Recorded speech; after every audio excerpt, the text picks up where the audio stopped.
Order, please. This regular meeting of the Joshua Basin Water District Board of Directors for September the 17th is now in session. Please join me in the Pledge of Allegiance. The flag is just there. Here knows. I pledge allegiance to the flag of the United States of America and to the republic for which it stands, one nation, under God, indivisible, with liberty and justice for all.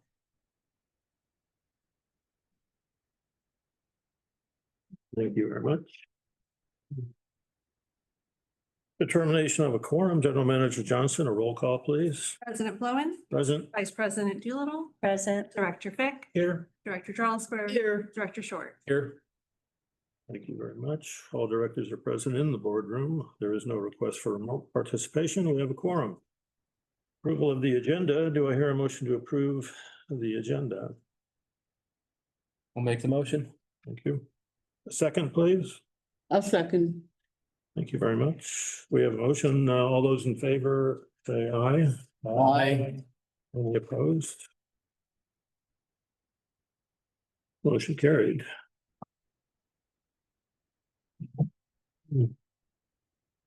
Public comments. This designated time is for members of the public to provide comments on any district-related matter, whether appearing on the agenda or not. Under provisions of the Brown Act, the board is prohibited from taking action on items not listed on the agenda. At the discretion of the board president, comments on a particular agendized item may be deferred until that item is heard. I see no one here to make a public comment. General Manager Johnson, is there a written, electronic, or voicemail public comment? Not to my knowledge. Thank you very much. Public comment time is now closed. Consent calendar items are expected to be routine and non-controversial, to be acted upon by the board at one time without discussion. If a board member would like an item handled separately, it will be removed from the consent agenda for separate action. We have one item on the consent calendar. It's the draft minutes of the board meeting of August 20. Does anyone want to remove this item on the consent calendar for discussion?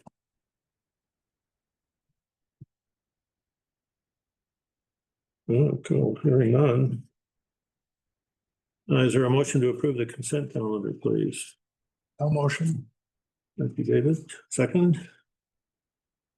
I'll second. We have a motion, a voice vote. All those in favor of approving the consent calendar, say aye. Aye. Aye. Any opposed? Hearing none, motion carried. Item number 6, therefore, is vacant.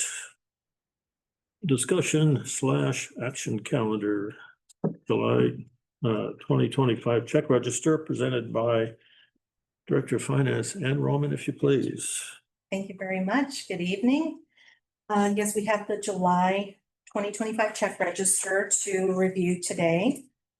There were some, well, we'll start on page 10. There were some large invoices in this particular month, particularly for CalPERS. So we'll get to that on the next page. But on page 10, we had some Aqua JPIA, various insurance programs that were renewing for the year, like the cyber liability, excuse me. In the middle of the page, we have annual backflowtest.com, which was a cross-connection control policy. And we also had on this page the Amazon. Amazon had quite a few things that were purchased: copy paper, wireless keyboard, sit-stand desk, converter workstation, flags, calculator ribbons, manila folders, banker's boxes, dry erase wall calendars, oil level gauge with thermometer, rivet tool, stake spacer, round marker, floor sweeper, and a water treatment operator certification practice exam manual. So a lot of miscellaneous items there. We also have on this page, I'm sorry. Can I make a comment on the Amazon thing? At the meeting that I was at on Monday evening, the CSDA reporter guy said wanted to remind us that CSDA members get free Amazon business account. Do we have that? We do. We have 2 Amazon accounts, so I believe we only have the free membership on one of them. Oh, maybe Yeah, there's only one. but we do, yes. David set that up for us. We got solicited very strongly for that from CSDA. Yes, we signed up for it. Okay, thank you. Thank you for letting us in. Aquametrics, so we did purchase some inventory there, 100 MXUs and 61-inch meters, right below the middle of the page. Other items you might have questions on page 10? Temporary labor. Temporary labor. Yep. That is our final payment for the temporary labor through 6/30 through June 30th. So that was still related to the employee that was out on leave, and that just finished up. We finished up the fiscal year last invoice for that. And the flags, I'm curious, I mean, California and federal. Oh, flags, okay, Or I believe for outside, yeah. Okay. I think they get destroyed pretty quickly. They only last about 6 to 8 weeks before they really start shredding Really? fast. Aha. And we're taking them down at night? Oh, no, because they're lit. That's right. Yeah, they're up. We try to get them to last as long as possible. Yeah, the wind And is this, pretty bad. All right, looking, I had a question, which you referenced on page 9. What is cross connection control policy? Can you explain that a little bit? want me to explain it? Ann? yeah, if you don't mind, that would be great.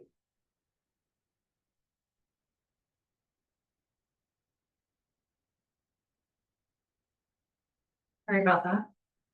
Cross-connection control policy, we brought to the board in, I believe it was June of this year.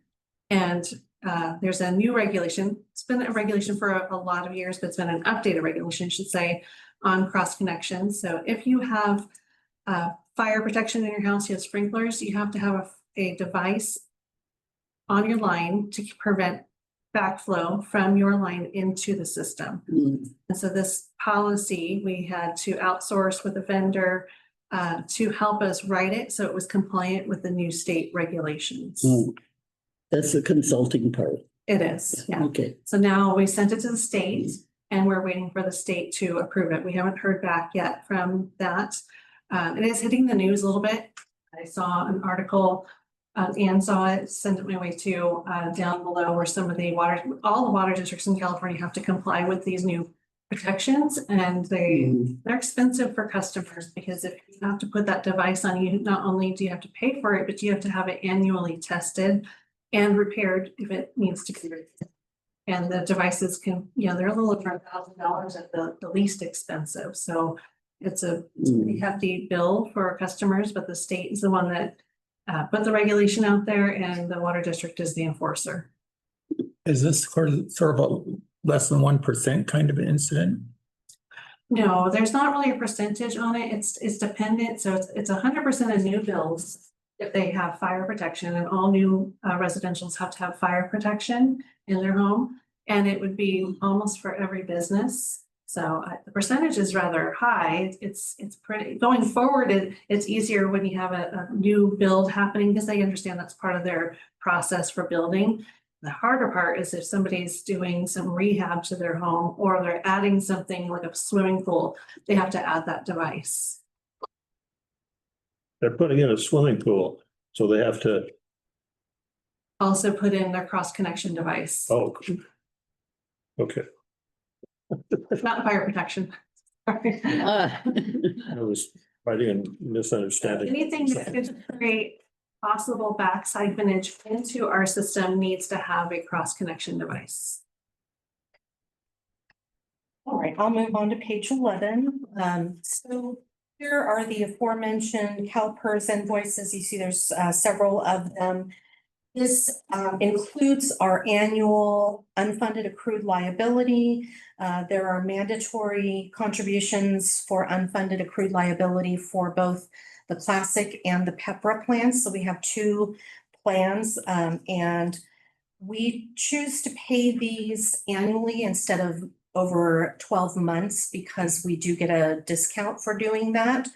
And in addition, we paid the additional discretionary employer contribution, which is keeping us on track for the 15-year amortization schedule so that we are saving interest. That's going to change every year because this is constantly recalculating, but somewhere in the neighborhood of about 115,000 we anticipate we'll save in interest if we can stick to that 15-year schedule. Also on this page, we have valve, which was a on-site services to repair altitude valve at C2B. Oh, that was coming from my computer for a second. Then we have also Copper Mountain Broadcasting with final payment for those water conservation ads. And I'm sorry, I'm skipping around a little bit, but I wanted to mention also clinical labs is on here. So we have at the top of the page, Babcock Laboratories, which we use for our sampling. There's also sampling that is done for the High Desert Medical Center wastewater treatment plant. And they, for whatever reason, I'm not sure, but they are now using clinical labs as their sampling lab. So you'll see both on this page for that reason. Any questions on page 11? I just wanted to make a comment on page 11 regarding the additional discretionary ER contribution. I know that's to save money on interest in the future, but I just want to pull that out. I think there are monies like that where we're doing that a lot of times. And yet we feel the purse strings tightening. And sometimes I think we might want to look at these funds that we're doing that with, where we're trying to save money in the future. And yet we're getting so squeezed right now. So that's just kind of a flag to the other members of the board. That's all. I had a question on the CalPERS also, but it's kind of mundane. There's two of them of the same exact name, but different amounts on the same day, 7/16. Those are for the different plans. One's a classic contribution, one's a pepper contribution. Okay, like, could it say that somewhere in the, I can try to fit it in. otherwise it looks like duplication or you forgot to pay part of it or, you know, We have to abbreviate, but I think we could probably fit that in there, yeah. just a minor thing, obviously, but if somebody looking at this like I did, they. Yeah. Thank you. Any other questions or comments? Moving on to page 12. Near the top, we have County of San Bernardino LAFCO. That's our LAFCO annual fee. And we also have on this page Core and Main with some inventory again. We purchased 25 3/4-inch ball valves, 600 feet of 1-inch copper tubing, 200 feet of 6-inch pipe, and 200 feet of 8-inch pipe. We also have on this page Home Depot. Some miscellaneous items there, heavy duty tarp and batteries for gate openers. Not a whole lot. Any questions or other thoughts on that page? Page 12? Yeah, I have a question. So the core and main, this inventory, what is that pipe for? Because I thought that we were not, I'm just trying to understand what we're buying pipe for. Yeah, it's not a tremendous amount. No, it's not. Do you happen to know what that was? When we have leaks, we need to be able to repair, so we have some on hand in case we have an issue that needs to be repaired. Service line, we still are repairing and replacing, so that's going to be in-house. That's not part of the pipeline program. The pipeline program be the major replacements, but anytime there's an issue, we need to have it on hand so that we can make those repairs. Thank you. So we don't have $400,000 worth of 8-inch blue PVC in the sun on a property somewhere. Sure do not. Good. By the way, the copper, the 1-inch copper, that'd be, soft copper, and it's in a coil, and that's what goes from the 8-inch line that's in the street to the meter. Because that black plastic PVC stuff doesn't hold up that well because of the seam that's in it. And that's what that copper pipe is for, which is high dollar, but it'll last. Yeah. Yeah, so service lines are being replaced, and many of them that have that are galvanized, that's part of the lead and copper rules, so we have to replace those, but we will put poly in if we know that's a place that main line is due to be replaced, because if you put copper in and then you come through and do main line extension even a few years later, you gotta replace all of that again, and you gotta replace that copper, so it's better to put poly in if you know it's gonna be a couple of years before the main line is exchanged. And they, at least unless this has changed, they don't necessarily change that PVC connecting line the first time. It used to be that it would be two times, and then on the third, they'd replace it with copper. But Yeah, for when there's a leak, you mean? Yeah. We try not to have, it varies, it depends on the area, but 3 clamps is kind of pushing it. So, 2 clamps is okay. You see more than that, then it's time to replace that line. So if I may, so just quickly, I know we did the lead and copper investigation last year, I guess it was, where we went around and looked at we looked at the lines going in and we looked at the lines on the other side of the meter, right? I didn't recall, I remember hearing that we didn't really have a problem with lead with our pipes. And so, wait a second, now you say that we're replacing some, so now I'm trying to figure, I just don't remember hearing that. Galvanized steel would fall into that category. So if we have old galvanized service Okay. lines, we'll replace those, but not necessarily lead. And we do test for it. In fact, we do sampling for lead and copper every 3 years. We have for 100 years, and it's always been back that we are in compliance. Okay. But it's still, have you seen galvanized steel? No, I was gonna make a note to myself to look up why we don't use galvanized steel. I wasn't gonna bother you asking, but. No, it's a good question. After it's been in the ground for a long time, the one's been going through it, and when it gets cut, you can look into it and it looks just like terrible, like sludgy at the bottom, because that's where the water would sit and all the sediment settles, gets rusty. It's really, it's not a good option that, once was. I'm not sure why it was chosen years ago, probably because not enough research was done, but it's not a good option in most cases. Do you have an idea how much galvanized steel we have in our water system? It's a good question. I don't know that. Okay. That's something for you to stay awake at night and worry about. I know we have information. I know you have the information. I know you have the information. Your report. Oh, okay, okay. All right, so page 13, we have some reimbursements on this page, some meter install refunds. I won't call them all out.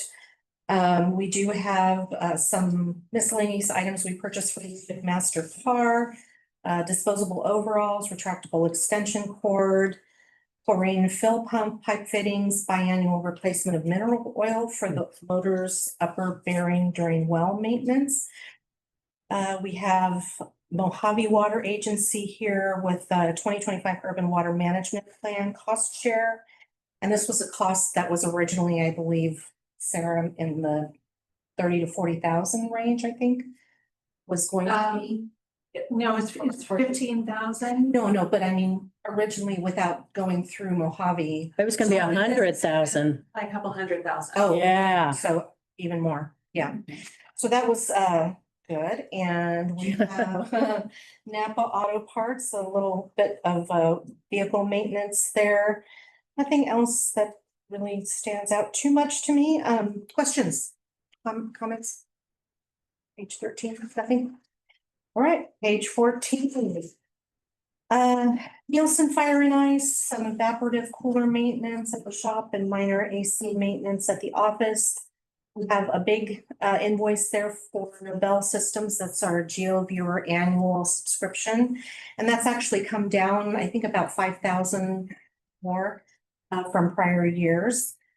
And we have quality commercial pest control just below the center there. They did some bird netting over at the shop, what I understand. And of course, we have our Southern California Edison at the bottom, office and power for pumping as well.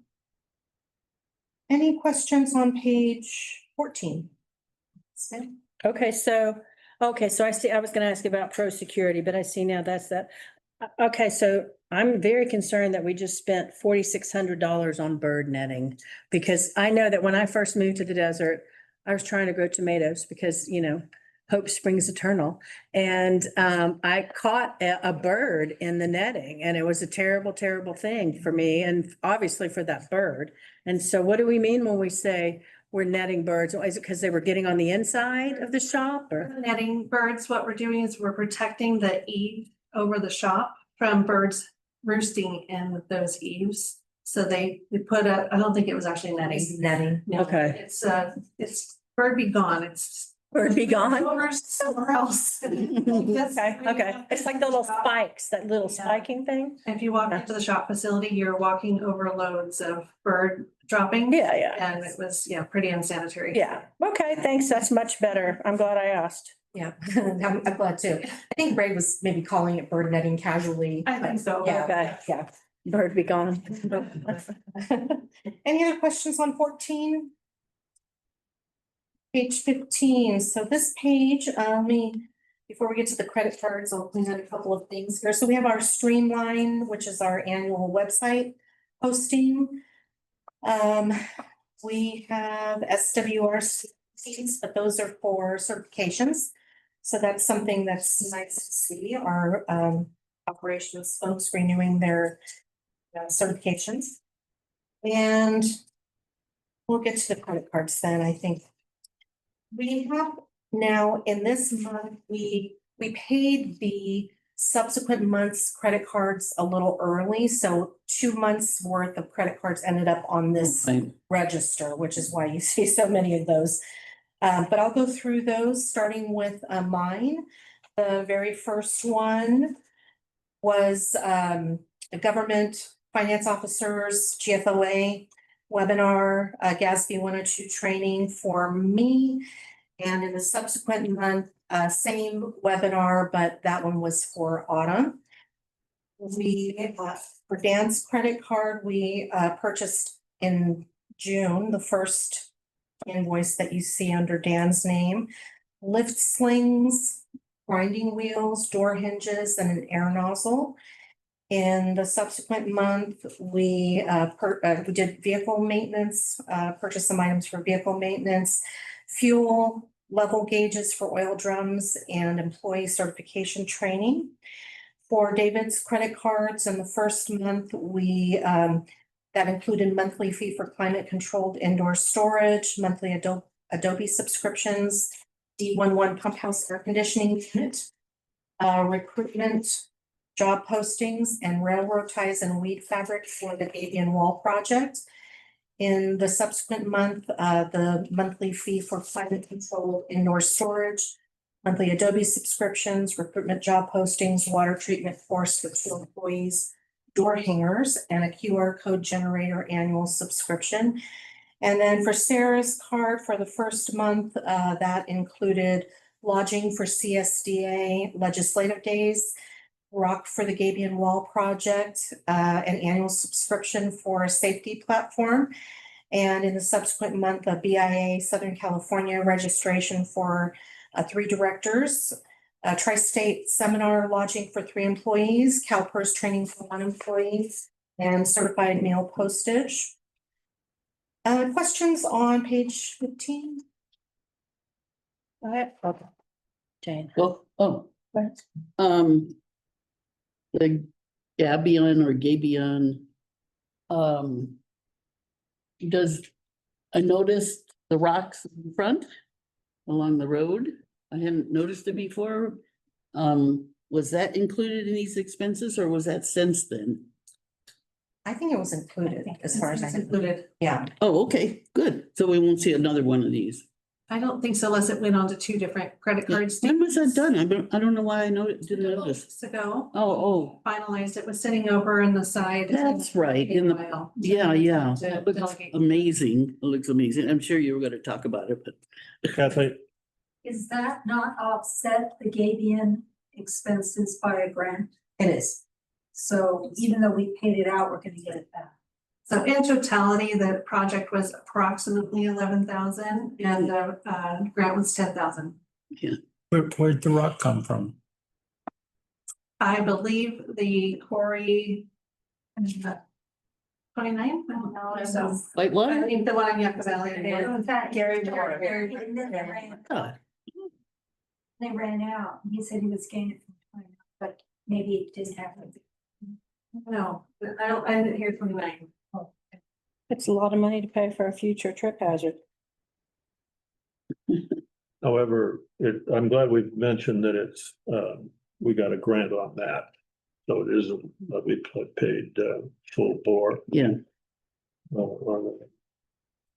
Any other questions? Actually, there's a USA Blue Book that is at the very bottom of that page and at the top of page 16. So I'll just mention both of those. Just test kits, a 3-inch gate valve, pressure recording equipment to monitor mainline irregularities. And really, there's nothing else of particular interest on page 16 unless there is a question or comment. We're still on 15? I'm sorry. We're still on 15? Oh, I moved on to 16. No, I was gonna have, we weren't done with questions. Steve Polarski, attorney at law, what is that about? That was a investigative lawyer that we hired to help with the employment issues. Yeah, and I just wanted to, I was gonna say to my director comments, but I'll just say it right now. I noticed I flagged that too. And then earlier, so there's 13,000 there, and then earlier we have legal charges that equal up to 29,809. And I know what these charges are about. But one, just two things. One is I wonder if we need insurance to pay for legal stuff like this in the future, if there's such a thing exists.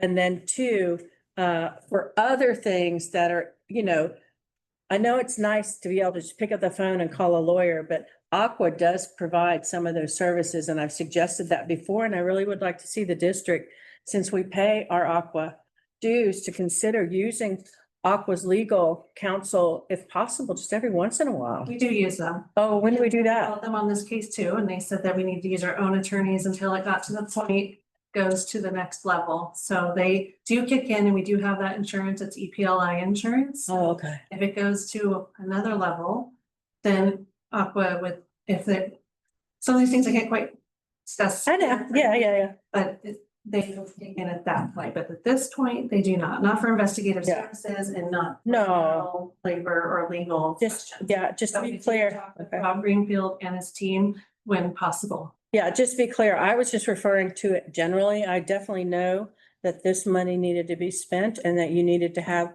legal assistance, boom, right then. I understand that. I was just saying in the future, if it's, you know, more general stuff that's not related to things that are acutely necessary, that we, and maybe you can report to us sometime, because I remember asking about Aqua Legal and I had no idea you were using them at all. Well, it's not typically things that I would report at this type of. Okay, it would be a okay. Session kind of thing. Okay.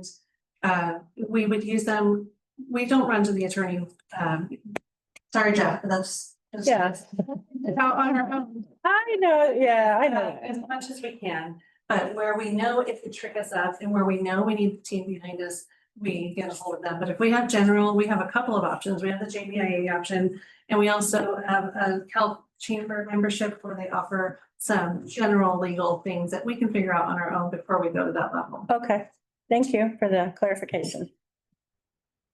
All right, so on page 16, unless someone has something else on 15, on page 16, routine items, total register, 613,483.90, which is a higher register than we've seen over the last several months. Not as high as some of them have been in the past. Questions on that Yeah, total? you might point out that some of these were for 2 months. These Yes, expenses. that's correct. Yes, Yeah. good point. It was, there were some that normally would have fallen into the subsequent month that got captured. This might be a good time to say too, that, I just realized this myself. I like to monitor that number. It's to, and I do bear in mind that the bills are cyclical, sort of. There's quiet months and busy months and all that. But also too, a lot of this, some of it is the hospital, which is reimbursable, you know, whether it's the testing or any other things that we are paying for, we're fully reimbursed. And also, like say, if it's deposits from our ratepayers on a meter or construction or whatever, the refund on that ends up making it a neutral transaction. This is pretty close to what we're actually spending, but it is inclusive of all activities with these bank accounts that we have. I think it's a great point. Yes, very good. I agree. All right, page 18, we have our payroll check register. This is actually just payroll processing. I wanted to clarify that because this came up in a prior month. So payroll processing and also the employee funded medical FSA use. We've talked about that. That's an employee set aside that we reimburse to them. And so we have really here,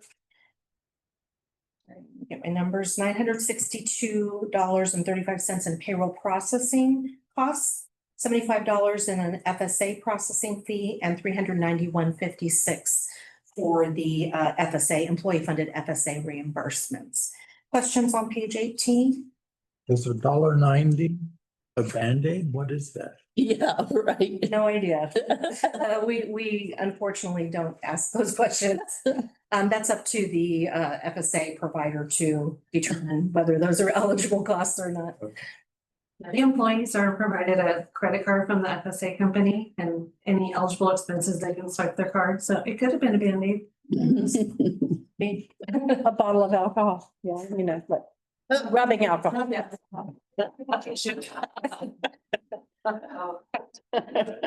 don't know what's $1.90 these days. Especially in I don't know. medical supplies, right? Okay, so page 20, these are our utility refunds. Again, our customers are placing deposits on account with us when they open their service or or if they are cut off for non-payment, some have to deposit an additional amount. So these are refunds upon closing of the accounts. Pretty routine. There's a lot of them in this month, but fairly routine. Any questions? Okay. And then we have on 21 through 23, our director stipends, some events here, some meetings. Team questions? Doolittle absent during all this time? Oh, yeah. Because she's not on here, but it covered some of June and July, yeah. I didn't remember. That's how it would appear.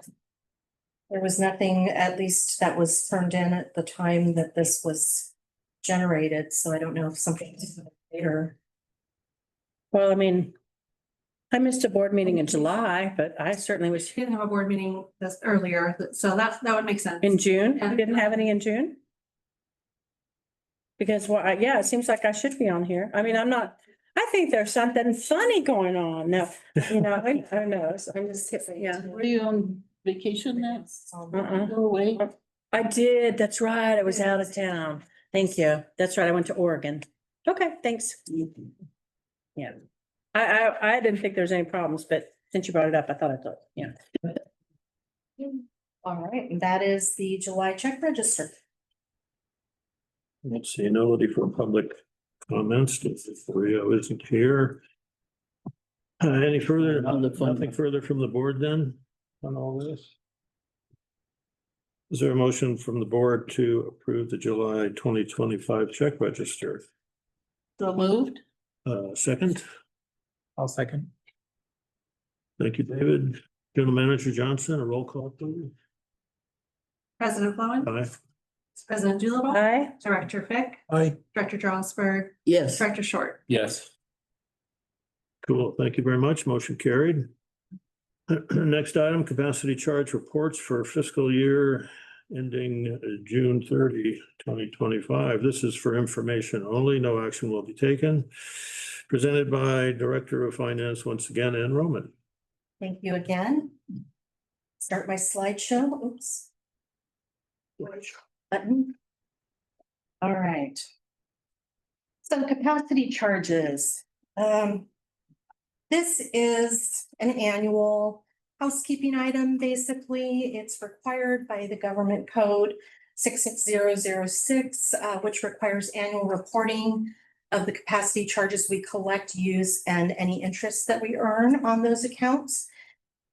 And so I will start, I'll go over page 25 in your packet first. The beginning balance of the water capacity charge fund was $1,632,785.09. We selected $325,364. So those are new meters that that were paid by customers, and we used $275,905.52. This goes way back, in July of 2024, the board approved the transfer for the Tilford Phase 2 pipeline replacement project. And that was 38% of that project that was eligible to be used from the reserve, from the capacity reserve funds. And we also earned interest of $72,267.82 on this particular reserve fund, the water capacity charges. So that left us with an ending balance of $1,754,511.39. And then if we look at the wastewater capacity account, we started with a beginning balance of $2,572,392.87. We collected $204,187.90. We did not have any public improvements or usage from this account. We earned interest of $149,831.89. And we ended up with a balance of $2,926,412.66. All of the individual parcels that paid into these reserve funds are detailed on pages 25 and 26. And I also provided, just for interest, this is not required, but on pages 27 and 28, I provided this in the past few years too, I think, but I think it's interesting to see on those graphs how the development activity has evolved over the years. You can see really that it peaked over the COVID years and is making its way back down again now. So these are one-time charges. They fund capital improvements and infrastructure. They are legally restricted, and they're a funding source that we use for growth and expansion projects. Now, I understand there might be a question about the item in my staff report about recent discussions that we may not have to reserve these as just expansion or upgrade reimbursements. This is not so recent anymore. It's probably more recent last year. We have contemplated the idea that these funds could be used to reimburse the district for already existing infrastructure costs. However, historically, the district has always set these aside as legally restricted for future growth projects. And if we wanted to change that, we would need to change the way that it's handled in the rate study as well. So that's what that was about. With that, basically, this report is provided for informational purposes, and I'd be happy to take any questions. Vice President Doolittle? Oh, yeah, I just have a question that, give me an example of how we would reimburse ourselves for existing infrastructure costs. What's an example of that if that was changed? So anything that we've already constructed at the district. So any of our infrastructure. So something from 5 years ago we could reimburse ourselves for? Yeah, yeah. I mean, I'm not saying So, JBWD would do that, but you know. yeah. Yeah, because when customers are buying into the system, they're they're paying their pro rata share of the infrastructure.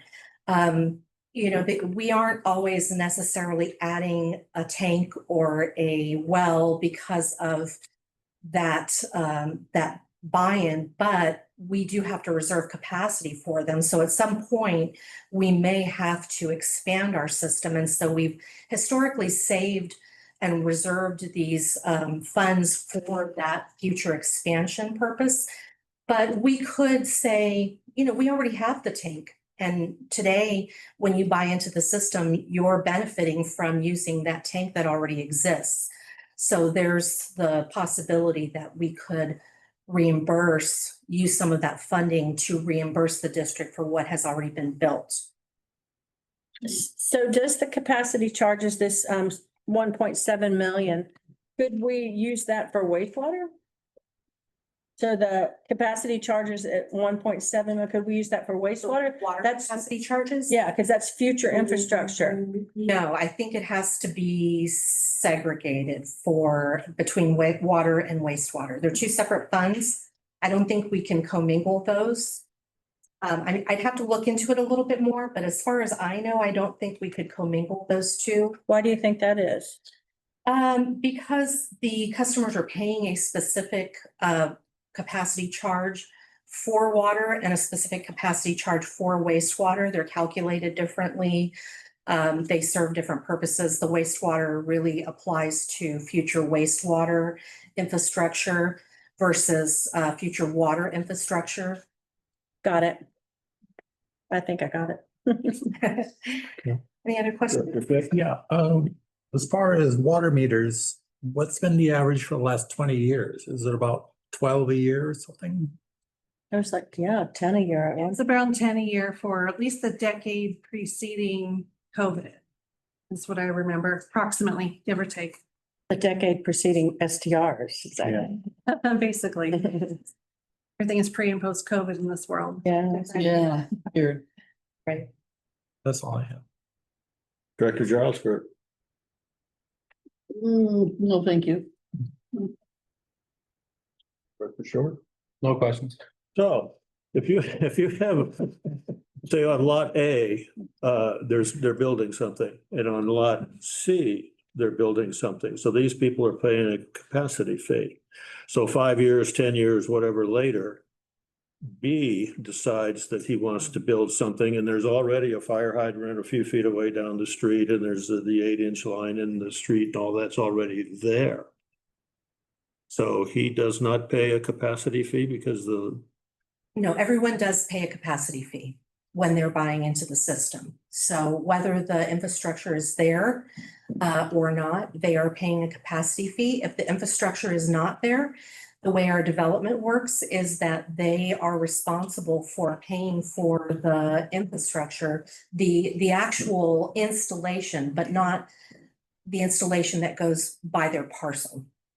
So they're paying for the big infrastructure like the tanks and the wells and the booster stations with their capacity fees. The actual installation of the pipeline is a different issue. That is done at cost. And developers, the customers that come in to develop areas that don't have infrastructure like pipe, they are responsible for putting that in. So B is going to pay a capacity fee. They will, yes. What's it And all- called if they have to pay for that infrastructure? I'm sorry. What's that infrastructure called as far as the developer's concerned? Because here you got capacity charges. What are those charges called? Well, those they would not pay to us. They would pay, well, they pay some of it to us. So if they have to put in a main line, because there's no main line that goes across or, by their parcel, they have to have a contractor install that main line. But they also have to install, usually the contractor will install service lines as well. but they still have to pay for our part, which is the meter installation, the meter and all the appurtenances. So they would pay for that, which is the meter connection. So there's meter connection cost, or it's not really a fee. We're charging a quoted amount for that and reconciling and reimbursing if the amount of the cost is less than what was quoted and the deposit that was given. But there's also a capacity charge, water capacity. There's also a wastewater capacity charge in some cases. Not everybody pays wastewater capacity. It depends on if they fall into that area. And if the main line had to be installed, that's usually at the customer or the, the developer, customer developer's cost. I think your question was mainline extension is what we group it into. Oh, okay. So if they live, That's the name of it. if they live way far out, or they bought a property way far out and they want to develop it, we don't have infrastructure there, pipeline there. They need to hire a contractor that follows our specs and standards. Then we have meetings with them, with the engineer, with our district engineer, making sure it meets our specs and standards. We inspect it before we approve it and allow it to be added to our system. That's called mainline extension. So the capacity charges are really for the bigger infrastructure. It's for those tanks, boosters, that type of thing. Oh, okay, yeah, okay. I never realized that distinction, actually. Question? If nothing further, we'll move on. It's, the next thing is, I didn't see, it's the fourth fiscal quarter, ending June 30, 2025. And that would be again, Director of Finance and Enrollment. Thank you. All right, last item for me today. So this one is a little bit longer than it usually is because it is the end of the fiscal year. And even though these are preliminary, unaudited financial reports, we have a little bit more information than we do throughout the year. So we'll start, sorry, let me get caught up here. Okay, we'll start with cash and investments. Page 33. Page 33, we have our total cash balances, 25,034,729, of which 5,819,729 is legally restricted, what we call legally restricted. We just had that discussion about potential other uses for those monies. 19,476,587 is in life, and 5,340,670 was in camp, our newer investment product. Cash flow, source of funds. I'll just take one page at a time. Page 33 for the cash. Do we have any questions on that before I move on to cash flow?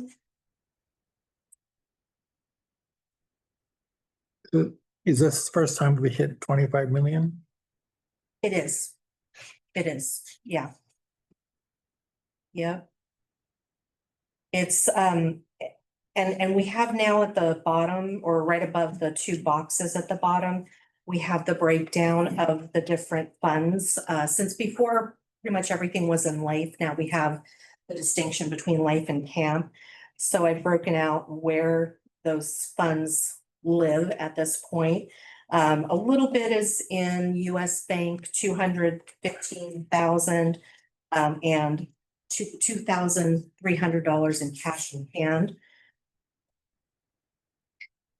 So, and this also will show you the difference between the legally restricted by reserve fund and the board designated and the unrestricted portions of all those funds, as well as a comparison with the prior quarter and the prior year. In this left column, Uh-huh. about 3/4, 2/3 of the way down under Leif, just head of that camp that's been highlighted in brown. Life water capacity, 10,637, and then there's a percentage there that looks like 24,084. Yeah. Reduced. That's because we moved the funds Yeah. from Oh. camp. So whereas we had all of the funds in LAIF previously for water capacity, wastewater capacity, we now have that in camp. And so that's why that percentage went a negative to whatever that is, 20,000. Yeah. So the reason we have, you might wonder why we have a little balance in the LAIF wastewater capacity and we have the large balance in the camp wastewater capacity charges. We collect everything in the LAIF fund first, as we're taking in those capacity charges from customers, and then we transfer it to camp. So that's why you see that small balance. It just hadn't moved over to camp yet. I have a question. Yes, ma'am. So does that mean that we're gonna always then see percentages like this? No, it's just this time because Okay. compared to, if you look at the prior year comparison, the rightmost column, you see the 2,572,000. And then now this year we're at 10,000. Right. So it's comparing those two columns. Okay. Yeah. And so then, but why then didn't camp go up 24,000%? Because it was new and yeah. It's not looking back to compare. It's not, yeah. Well, it went from 0 to something. Oh, from prior year. Yeah, I don't know. Okay. I don't know. That's not how I'd run my books. I'm kidding. I don't, my books. It's a good learning lesson. That's where we've never done this before. So, Yeah. you know, maybe next time we can note, yeah, the balance is in a different account instead of the percentage. Yeah, the percentage is really not helpful in this particular case. When No. there's a new account. or Confusing, yeah. Major changing like that. Yeah. It's really there to give you, for example, if you look at the general fund, which is the third item down on the list, it's down 79%. And it's to just give you an idea, you know, last year in 2024, we had a little more money in that general fund at the end of the fiscal year. And this year we had, 79% less. So it gives you a little indication. It's not the most important thing, but. Well, I appreciate all the data always, so even if I'm ignorant and confused by it. But so are we gonna continue to put water capacity charges into LAIF and then move it to camp? Why wouldn't we just put it into camp? Wastewater, why wouldn't we just put it into camp? Because it all comes in through our general fund first, and then it goes from our general fund into, so we could go straight to, it's gonna go through our general fund no matter what, which is in US Bank. So that's where all of our deposits go. Yeah. Then we have to move it from there elsewhere. We can move it to LAIF or we can move it to camp. However, because we're doing this on a quarterly basis, we're collecting that in LAIF because that's our standard. That's where most of the funds are going. So quarterly, then we're reconciling all of that and moving it over to camp. It's not, it doesn't have to be done that way. It just is a little bit more user-friendly for us to do it Okay, that that's a way. good word to use. Yeah. That's a good way to say it. Yeah, a little less time consuming. for us. Oh, okay, well, that's good. David, do you have more? So foundational here, One Jane had something too. do I recall that, what is it, Union Bank, did you say? US Bank. US Bank, yeah. Union Bank, there's a limit on how much money we can have in the account. And so we have to put the rest someplace else. And so that's one of the reasons LAIF is there, other than the fact that we get good interest and they're safe, relatively safe. Yeah, it's not a limit as much as just, it's a limit on the government insurance that's provided. We could have as much as we want in US Bank, but we want to keep it under that 250. We try to keep it under that 250 threshold as much as possible. and move the rest of it over to LAIF because we're earning more interest. And also, you know, it's separate. If we keep it in US Bank, they have to collateralize the deposit if it becomes above, if it goes above 350,000. Which is fine, they can do that, but you know, it's still not guaranteed. And so we're earning better interest if we have it in LAIF. So yeah, that's why we try to transfer everything over to LAIF as soon as possible. And also Leif and Camp, we get maybe not same day capability to withdraw, but it could be the same day or the next day, depending on times and Correct. stuff like that. So it is liquid. Yeah. Yeah. Jane had something. It was kind of piddly. It was just numbers again. I'm not quite sure when I look at camp, the first emergency capital reserve says 100% different from the previous year because it was we didn't have anything, but I wondered how the number got from the past quarter of 2398937 to 2424888, and it didn't change the percentage. Oh, it didn't? Intriguing. Oh, no, it's looking at the prior year Prior year. for that. But how do Yeah. you, I mean, Did the number change? yeah, Yeah, it's interest that we're earning. So there's interest that we're accruing in that account. okay, is the interest broken out anywhere? It is. There's an interest report coming up, I think. Okay, well, I'll wait for that then. Yeah, just a couple of items down. Okay. Right, anything else? I just had one thing. I'm just gonna double check. I don't know if you said this on page 32, the financials at a glance. So it's the quarter ending, but then it's actuals. I know it's unaudited and all that, but on the non-operating revenues are 131%. What page are you looking at? Page 32. Mhm. We were on 33 and I was like, did we even talk about 32? And I missed it. So, It's the detail of Oh, that, you know. okay. I just didn't go over the okay. summary, but. Okay, well, when you get there, I'm gonna wanna know about that. operating. Yeah. I mean, I think it's because we didn't spend so much, but then you know what I mean? But when revenue confuses me, because that sounds like money coming in, not money going out. It is money coming in. Yeah, Revenue is money coming in. yeah. Yeah, we'll talk about that. Okay. And just again, I want to applaud you for your enduring, unending patience with us, especially with me when it comes to numbers. Very much appreciated. I'm very appreciative. All right, so moving on to the cash flow, which is. One little thing, I've heard it said a couple of times that we like to have, this is kind of addressing something David alluded to, and this is part about how we really want to have 6 months of money in reserve in case of emergencies, that we can run the place and fulfill all of our responsibilities in an emergency, say, where our inflow of revenue stops for something like a big earthquake, for example. Is that expressed on this page 33 here in this part where we have? It is to some extent. You can see the, where is it? Let's see, the operating reserve, which is at 2,294,000. That represents 3 months worth of reserves.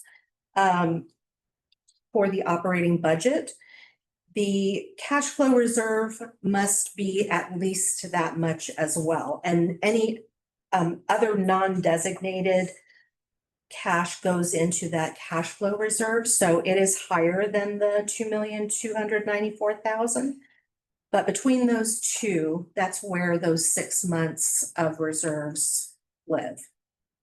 Okay. In addition to the emergency capital reserve, which is the 2,424,000, which is for capital infrastructure. So, but in terms of cash for, if the revenue stopped flowing and we still need to pay our bills, that is what that operating reserve and that cash flow reserve are designated for. Well, this is a good time to mention that FEMA is a reimbursing organization. They don't pay up front for things. So we're on our own until FEMA gets around to reimbursing us. And that still might be a struggle, as I've read. Mhm. And then we have that hazard mitigation plan on file with them, which is a requirement before they even Mhm. consider reimbursing us for anything, which we have to pay for. Yeah. Thank you. Thank you. All right. Thanks for clarifying. Then, the cash flow report. We did have a source of funds for this quarter of $3,122,790. And use of funds was at $1,355,690. That increased cash by $1,767,101. There were a lot of property tax assessment payments within this quarter. That was one of the reasons that the cash flow source of funds was pretty high. And of course, our spending is down as it has been for the last year, 2 years now. We're kind of in that still in that paused program situation, and so spending is down. The revenues are up in terms of non-operating revenues, and we'll talk about that when we get to the detailed page for the budget versus actual. As far as cash flow goes, there are some capital costs, some capital projects included at the bottom of page 35. Some details there: well 15 repair, rehab, D11 security upgrade, a stormwater exit, which was the gabion walls, a tripod winch, and D11 booster upgrade, and E21 reservoir upgrade. So those were the capital projects in this particular quarter. No debt service fell into this quarter. So again, that, decreased the cash requirements for this quarter. And not a lot of inventory purchased in this quarter either. So that's why the spending is really down in this quarter. Questions on page 35? I'll move on to the investment report, which is on page 36.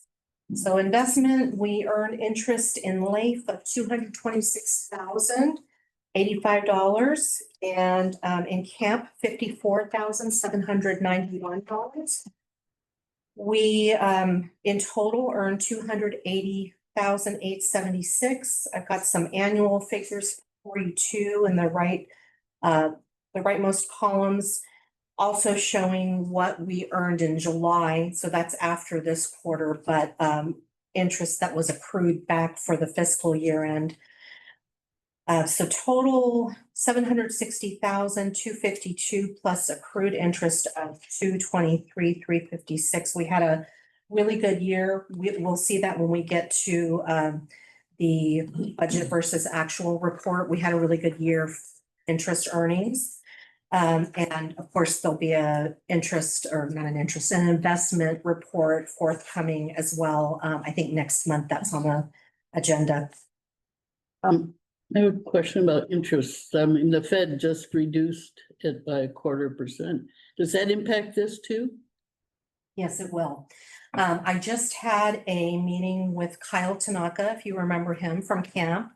I met with him on Monday, and he was also anticipating that the Fed would cut the interest rate. He was, not just him, but his sources were anticipating they might cut it as much as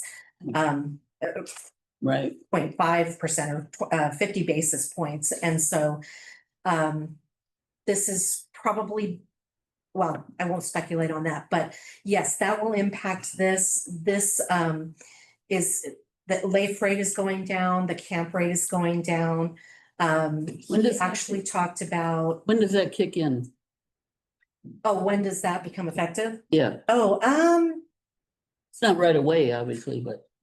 yeah, that's a good question. Probably, I don't know. I really don't know the answer to that. I'd have to look at that. But we'll start seeing it. So it's okay. It's gonna depend on, so if you were to go out and take out a loan tomorrow, you may see that impact. So for here, for what we have invested in LAIF and what we have invested in CAMP, it's gonna depend on that weighted average maturity, if you remember that, the WAM. So they invest, LAIF invests longer, CAMP invests shorter. So there is potentially going to be a point where LAIF can outperform CAMP because they're invested longer. And so Kyle even talked about, you know, depending on what happens if they cut another 25 basis points, he said we may get to a point where we want to pull our money back into LAIF because LAIF may outperform CAMP. So he did offer, now I haven't confirmed with him yet, but he did offer to come and give a market report next month when we do the investment report. So that'll be of interest to you, I think. Hopefully we can get him here that night. So, Did you just say that the CAMP guy recommended that we take our money out of CAMP and put it back into he LAIF? said potentially, yes, that there could be a circumstance where LAIF outperforms CAMP. Well, there's an integrity thing right there. Yeah. Yeah, it is, and I gave you here also just for comparison in my other info column, class, which was the other products that we considered. The rate is slightly lower in this quarter than what we earned from CAMP. So all of these pools, because they are very similar, are going to perform in a very similar way. So it's not just CAMP, it's going to be class too. So we'll see that across the board with these shorter, that have a weighted average maturity in how they invest. So, okay, other questions on this page? Okay.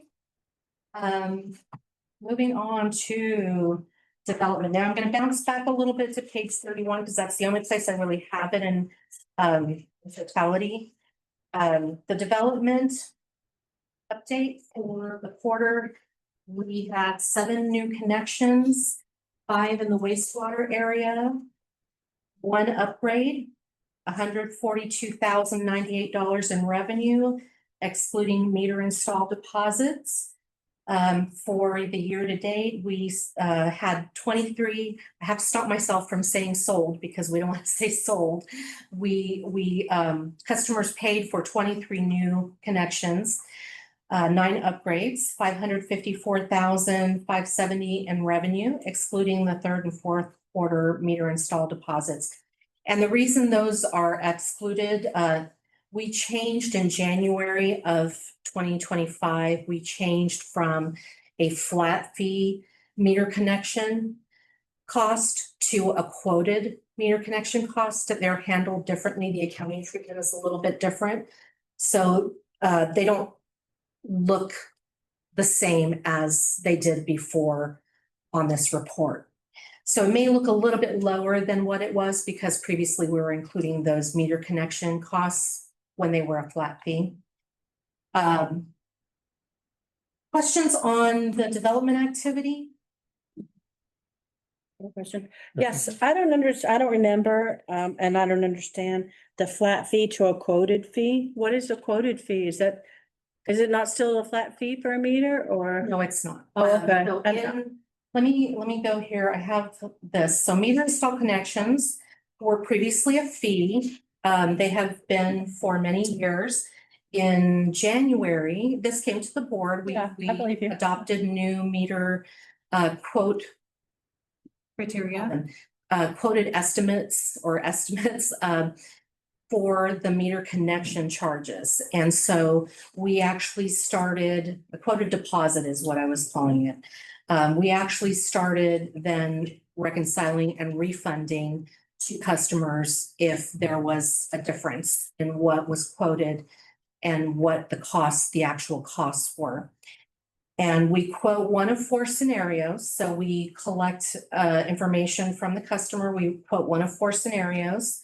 And we request the customer deposit, and any overcharge or any overage is refunded to the customer upon completion of the project. So The quotes we're refining. So the customer's gonna get back anything that is not used, but we're refining those quoted amounts as well. That was our first round of doing that type of quote. And so we're gonna be working on refining those, but this new method impacts the reporting of development charges because quoted deposits are not initially considered revenue. They're not segregated from general project deposits in the financial report. So whereas before they were going straight to a, they were going straight to a revenue account. Now we put them in a project deposit account. And so they're just treated a little differently. So you won't see those revenues up front in these development numbers. It is all, that's the bottom line. You won't see those meter connection charges included here. So will we see that project thing reported on, that project account? Or is that reported on? I'm not asking for it to, I just want. Yeah, no, it is not generally because it's an asset, it's a liability account. It's on the balance sheet and we don't usually go through the balance sheet here and we haven't for, since I've been at the district, we have never reported the balance sheet. So that's where you would see that, or if we were, looking at that account individually, we could certainly do that, but that's where all of our project activity goes. So when customer buys a meter or pays for a meter, I should say. Opens a new account. Opens a new account. When we have mainline extension plan checks, they provide a deposit to the district. Oh, okay. Into those various liability accounts, and we hold that until everything is reconciled, and then we It's refund. like a purgatory for money. It's like, it's just Yeah, neither here, neither there. It's just, yeah. it's holding. Okay, so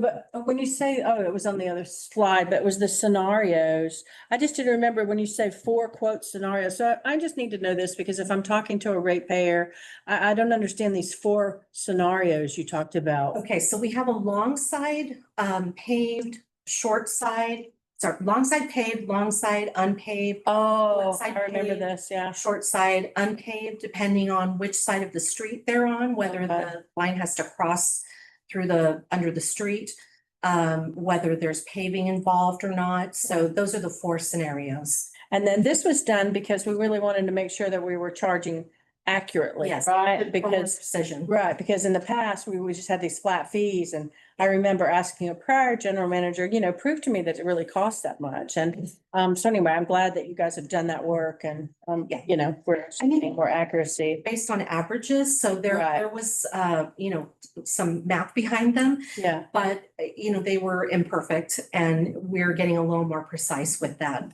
using these quoted deposits instead.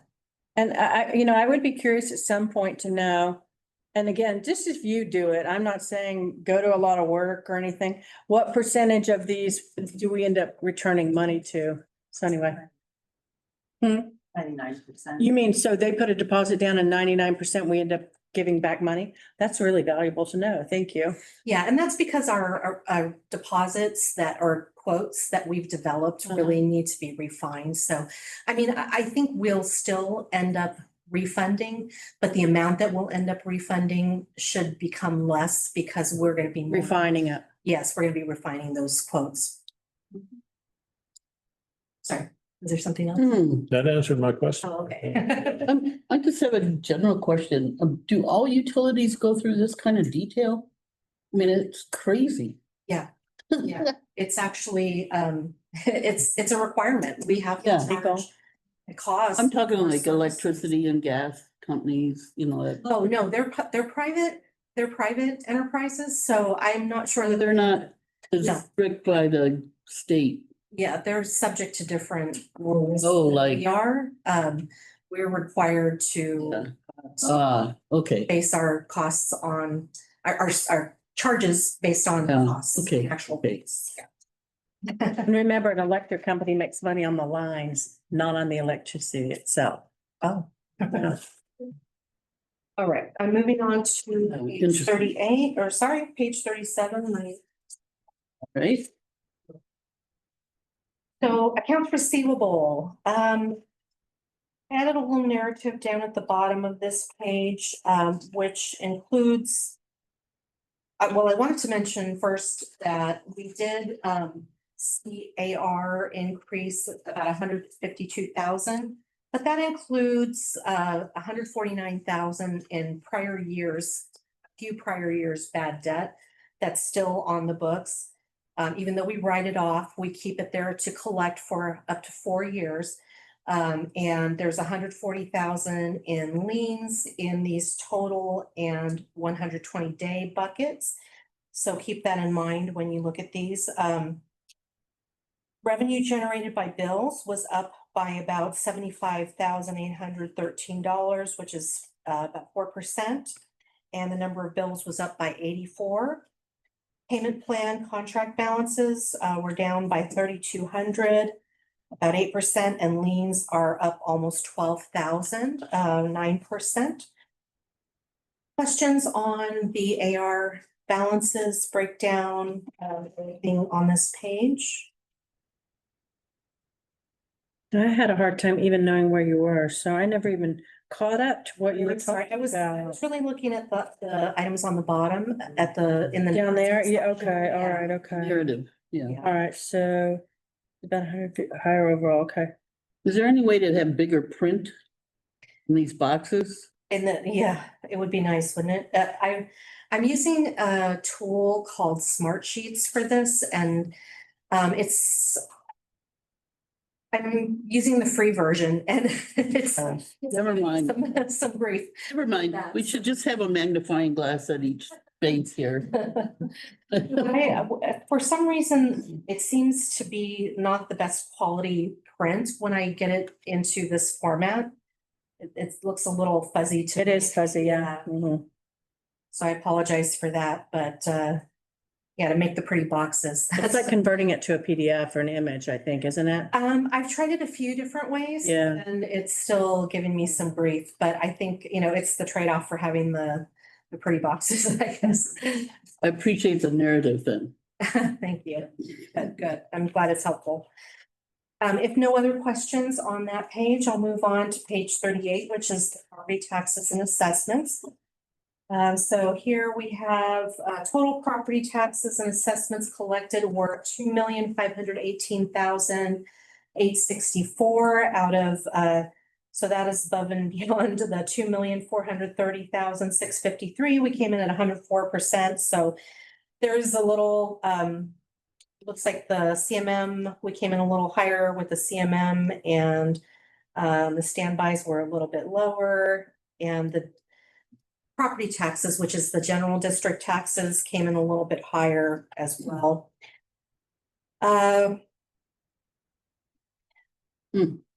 Overall, though, we're seeing that the prior collections for CMM have gone up. And that's usually indicative of more activity in that area. The prior collections for standby have gone up, and that's district-wide. So just a little more activity there, it would appear in this quarter. Any questions on this page? So when you say that how does the CMM assessment district more activity? You said something has gone up. What do you mean? What would be more activity? So the prior collections are increased compared to the prior year. So 48,398 versus the 38,778. That has gone up by 25%. And so what that indicates, usually if folks are paying more of their prior bills with these parcels, it can tend to indicate that there's more turnover happening. They have to bring all of those charges, property taxes, the CMM charges, the standby charges up to date. Current, they gotta make Yes. it all current. Yeah. Oh, okay. So this is for the full fiscal year, and it's not affected with somebody paying only the first payment and other people paying both payments at the same time. Right, so at this point, we are looking at the full fiscal year here. It's just unaudited, yeah. Any questions? But 25%, that seems like a lot. Yeah, yeah. It's not, but we've it's- been like that before? No, I mean, in terms of dollar amounts, it's not really No, I just as meant, much. yeah, but- just the percentage. Yeah, Like trying to figure that out. yeah. We're moving out there a lot more. We've Yeah. seen a lot more Development meter activity. Yeah. a lot more requests for meters out there. Yeah, it's true. It's true. They're maybe taking advantage of the having the infrastructure there that other areas don't have. That's what I was thinking. It's a community. Hmm. People are looking for it. Yeah, that's true. All right, so I'm gonna move into, well, let me start, sorry, before I move into the big one. Page 39, budget adjustments. I made 3 budget adjustments this quarter. These were all related to rolling forward from fiscal year 24-25 to fiscal year 25-26. So they were unused budgets that just for timing reasons, they didn't get used, and so we're rolling those forward.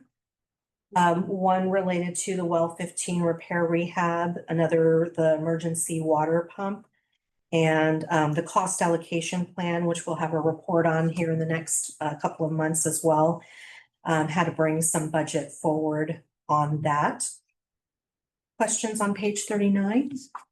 Yeah, so I have a question. I'm sure we've seen this before, but you know, every day's a brand new day to me when we start looking at budget stuff. And so I see, okay, so let's just look at the well 15 repair. So it said it was $230,000 right there, the fiscal year budget. Then it was spent was 162,357. Is that what that means? Or No, that's, Okay. so that is what we were, we didn't spend? Or right, what we didn't spend. Okay, I'm trying to figure out my report. Hold on just a second. Yeah, okay, so what we were doing now, it would be helpful if you saw both sides of this. This is just, you'll see the other side of this in the next quarter because that'll be 25-26. This is just the 24-25 piece. So this is reducing the budget in 24-25 by 162,357, leaving a budget there of 67,643. And that 162,000 is going to move forward to 25-26. oh, really? Oh, okay, so what's gonna roll? 162,357. 162. Yeah. Oh, yeah, that's that's- going to. That's really decrease the confusing. I wouldn't, 25 budget. And the 65,000 for the emergency water pump is going to decrease the 24-25 budget.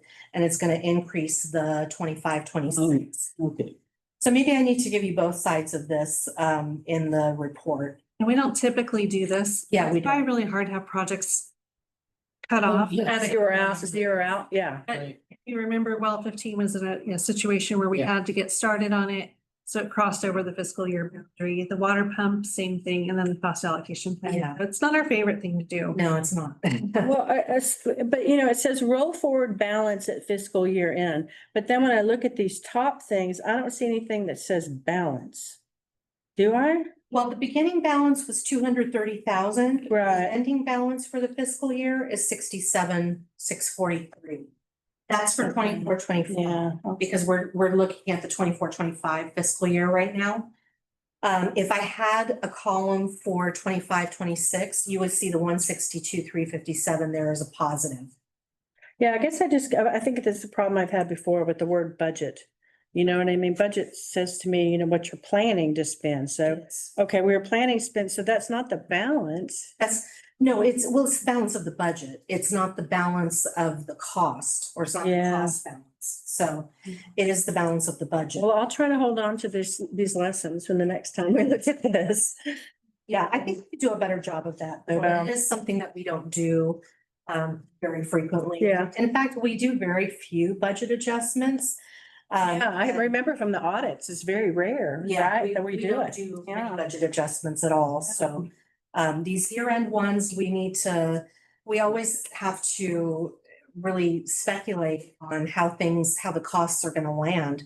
If they're gonna land in this fiscal year or next fiscal year, and so it happens from time to time. Sometimes it's completely out of control, out of our control. We have a contractor who's doing the work and then the work gets paused for whatever reason and then the work resumes and, you know, we thought it would be done, it was planned to be done before 6:30 and, you know, for whatever reason, it ends up in the next fiscal year. So there's a reference emergency water pump. What makes it the emergency, and is it a temporary situation or is it just a description? It's a pump that's used for emergencies. So if we had a pump go down, we could roll this pump up and put it in its place. It's not because we had an emergency, it's to prepare for future emergencies. It's a So it's pump. a roving mobile pump. Yeah. So we didn't get one this year, we'll get it next. That's the plan. Okay. It's- Is this a booster pump, emergency replacement for booster? For a boost, yes. Hmm. All right, so now we're gonna get to the really part here. So this is the operating board report summary, or what I also call budget versus actual. We look at page 40, this is our summary. And this is maybe where we can address the question about the operating revenues versus non-operating revenues. So page 40, starting at the top, we have total revenues that are approximately 106% of budget. So we went a little bit over budget on the total revenues. That's generally a good thing. You know, something was not either not budgeted quite precisely, or there's also in the non-operating revenue section, items that are not budgeted at all. So the capacity charges, we don't budget for those because we don't know what development is going to do. You know, interest came in much higher this year than what we had anticipated. So that it's a good thing, but this is all in. If we look at the first section on page 40, operating revenues, we came in at 95% on the operating revenues. So we came in a little lower than what we budgeted for operating. So these are water revenues, basic charges, fire protection charges. For the non-operating, which are things like the property tax and assessment revenues, the HDMC, the unbudgeted development, which is capacity and install fees, interest. We also had some grant revenues in there. Those all came in much higher, 130%. I think that was the question Vice President Doolittle was asking about. So we actually have to see that 130% on page 41. You look at the total program 40, we'll see the 130.58% of revenues or non-operating revenues. And remember, those are the non-operating revenues. We want to reserve those for capital projects or for one-time costs. We don't want to use those to cover our everyday operating expenses.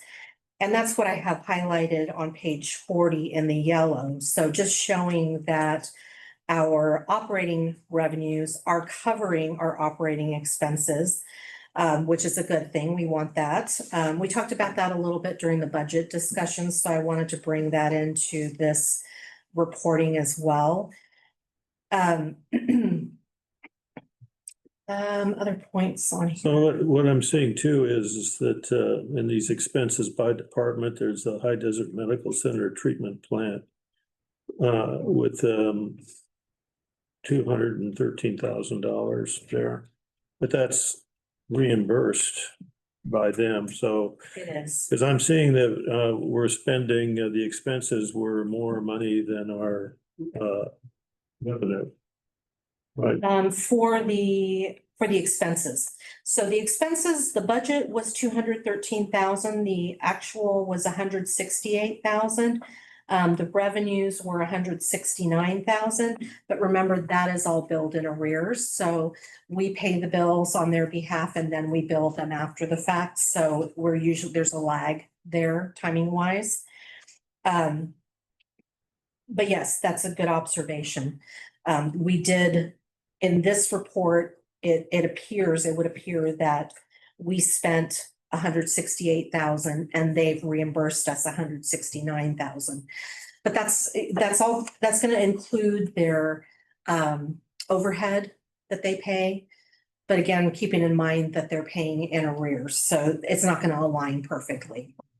But what I'm talking about is the difference between this revenue number, which is, we'll just say for discussion purposes, it's 80. And under expenses, I'm seeing 87, which means that we spent more money than we earned, except it's not as bad as it looks because High Desert Medical Center is going to reimburse us. Oh, Am I in the ballpark here? Yeah, to some extent. I mean, it's not a perfect match. So yes, you're right in the sense that I think I understand what you're saying. You're right in the sense that it's not going to align quickly. So we may have it may actually look like they have paid significantly more than what the expense that we've incurred, and that would be because of overhead that they pay us in addition to the expenses. They pay 22.5% overhead as well. So that revenue is going to include that overhead amount that they have reimbursed us, as well as their actual expenses. So yes, it's possible that the revenues would look higher than the expenses. I think it said in the last audit too, that both revenue and expenses are educated guesses when you start out the financial year. Because The budget. you don't, Yeah. you can't tell about growth and consumption of water and all that other kinds of stuff in terms of Right. estimating. You're guessing what your revenue is going to be, and the use of water is our number one source of revenue. Right. So this is all guesswork, and we'll know more when Jonathan is done with the audit. Right, right. Well, I wouldn't say it's all guesswork, but It's educated. it is certainly an educated guess when we develop that. Oh, yeah. These numbers are representative of the stage that we were in the audit preparation at the time. So if you were to compare this report that follows, starting on page 41 with the prior year comparison report that I also included, the numbers are going to be a little different because there are different stages of the process and different things being included as we're making those year-end adjustments. So yes, everything's final when we get that final audited report. Absolutely. And they're here now, I understand. So, They were here last week. yeah. They were here last week. They actually got in and out pretty quickly. They were here about a day and a half, so that was pretty good. We got them all of the reports and data early, so they were able to work through it pretty quickly. So that was good, I thought. It reminds me of the federal government's report on jobs that was then reevaluated and adjusted and surprised everybody. Yeah. And so maybe we'll be surprised by the audit too. I don't know. Well, hopefully not too surprising. No, I'm kidding. Not as surprised as we like. I hope it's not made up. So I did talk about the revenues. The total expenses are approximately 78% which is a 6,867,120 spent of the revised budget of 8,768,122. And I did note here too that this packet report was generated before the bad debt was posted. And so that was 45,786. That was not included here. Doesn't make a huge impact on these numbers though. Total revenues exceeded total expenses by 5,769,310. And these are funds that cover capital costs, depreciation, and reserve funding. You'll see some of those things included in the prior year comparison report that I've added. And operating revenues cover operating expenses, which is something that I mentioned earlier, which is the yellow that I highlighted. Operating revenues versus the operating expenses highlighted in yellow. And then at the very bottom, we have the rolling check register, 12-month totals. You can see the fluctuations there, average of 444,000. And a high of, what do we have in here? 1,027,000. And a low of 207, looks like, 207,000. So always interesting to see how that looks. And also the total for that rolling 12 months was 5,335,000 compared to about 6,800,000 in the prior year. So again, you can see where the spending is really down at this point. Moving on to page 41, which is the detail of all of that. I had a few items that I noted. If we look at the percentages, sometimes the percentages are misleading because you may look at the percentages and they're high, but the dollar amount is really a low dollar amount. So it's not always something to be concerned about. I did want to point out a few items though. So on page 42 in customer service, that total 70%, 70.57% comes up to 75.57 with the bad debt included, because again, remember the bad debt's not posted here yet. The other one that stood out, we talked about this earlier at the very bottom, labor legal fees were higher than usual in this year for various reasons. On page 43, under bonds, loans, and standbys, which is program 9.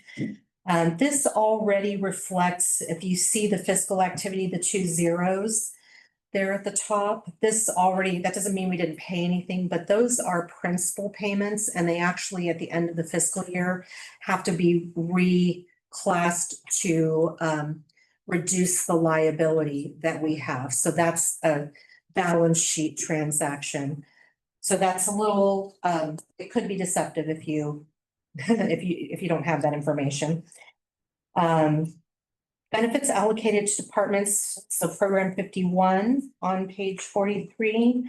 I'm noticing that the CalPERS, Classic and PEPRA are kind of flipping in terms of their costs. And so the 111% versus the 68%, just a different allocation from our budget perspective there among those two plans. And then one that I did want to point out also was the building repair and maintenance at the very bottom, one up from the very bottom. That came in at 178%, but it included the inventory building project, which was expensed, gas pump repairs, the bird be gone, and the camera security upgrades there. And just keeping in mind again, that that the district has not really scrutinized the line by line balances. Historically, we look at the bottom line to see where the budget ends up overall. But it's interesting to look at these, and I've provided reports to all of the budget managers so that they can see their results as well. And, it's always a good learning experience for us. Well, temporary labor, which is on page 44 at the top of program 53. I realized there that I had not done a reallocation from the salary account to the temporary labor account. So that was my fault. So it looks like we spent more there than what we had budgeted. We did, but we still had funds in the salaries that should have been reallocated to that account. The with debt service principal, what I talked about there, the zeros that showed up in the bonds, loans and standbys. With those added back in and the bad debt, it brings us to about 82% instead of the 78% that I cited on the prior page. So again, a lot of moving parts happening right now with these, different timeframes of generating these reports as we're closing the books at the year end. And the final numbers will be in that audited financial. Yeah. Question? I'm looking at administration, which is interesting. That's where the board is. Yeah. And I actually had a question of Lisa recently that when it seemed like I spent a lot of money for a conference, that I was worried about busting the budget. She said, oh, no problem. So I'm looking at training travel and we were only not quite 85% of the year. So I thought that was good, right? Yeah. And leg advocacy, I think we spent quite a bit of time last year and probably anticipate a bit more. And we underspent quite a bit from what we allocated. Legislative advocacy. Yeah. Yeah, I think the only thing that's really going in there right now is the. Travel for CSDA, travel for me when I went up to. Is it? It's just mostly travel, not the experts that come in and talk to us. We don't have any experts coming to talk to us. I can never remember the name of that 29 Palms, a Don? CWSA. Yeah. CWSA. Yes, that's a Don, right? Is that a Don? It's Tim Worley is the main person. Right, but he was A Don is a part of it, yes. Okay, all right.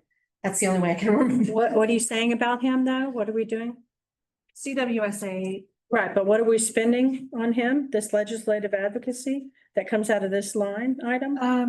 5,000 a year is what our dues are to CWSA. Oh, okay, all right, okay. That's in there. Just in general. Yes. I thought you said it was, yeah.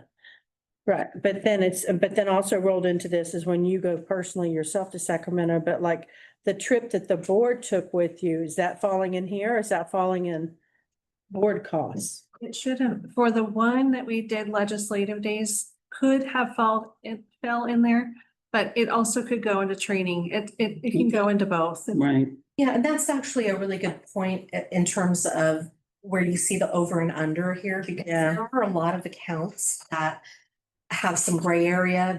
Costs could go into either or. And so sometimes people forget about accounts. You might see one that's has a really low percentage. Maybe those costs went into a different account, a different appropriate, not inappropriate, but an appropriate account, just not the one that was where the budget was set for it. So Another one similar to what you're saying is emergency preparedness, which was only about 15% of what we allocated. Yeah. What was that? I mean, what did we anticipate? Well, what we typically will do there is training for staff so that we're ready for EOC work.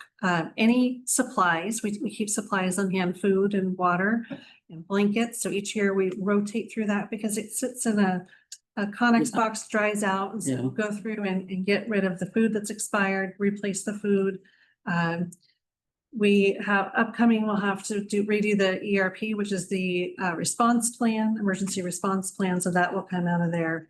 So anything that we're doing preparing for emergencies.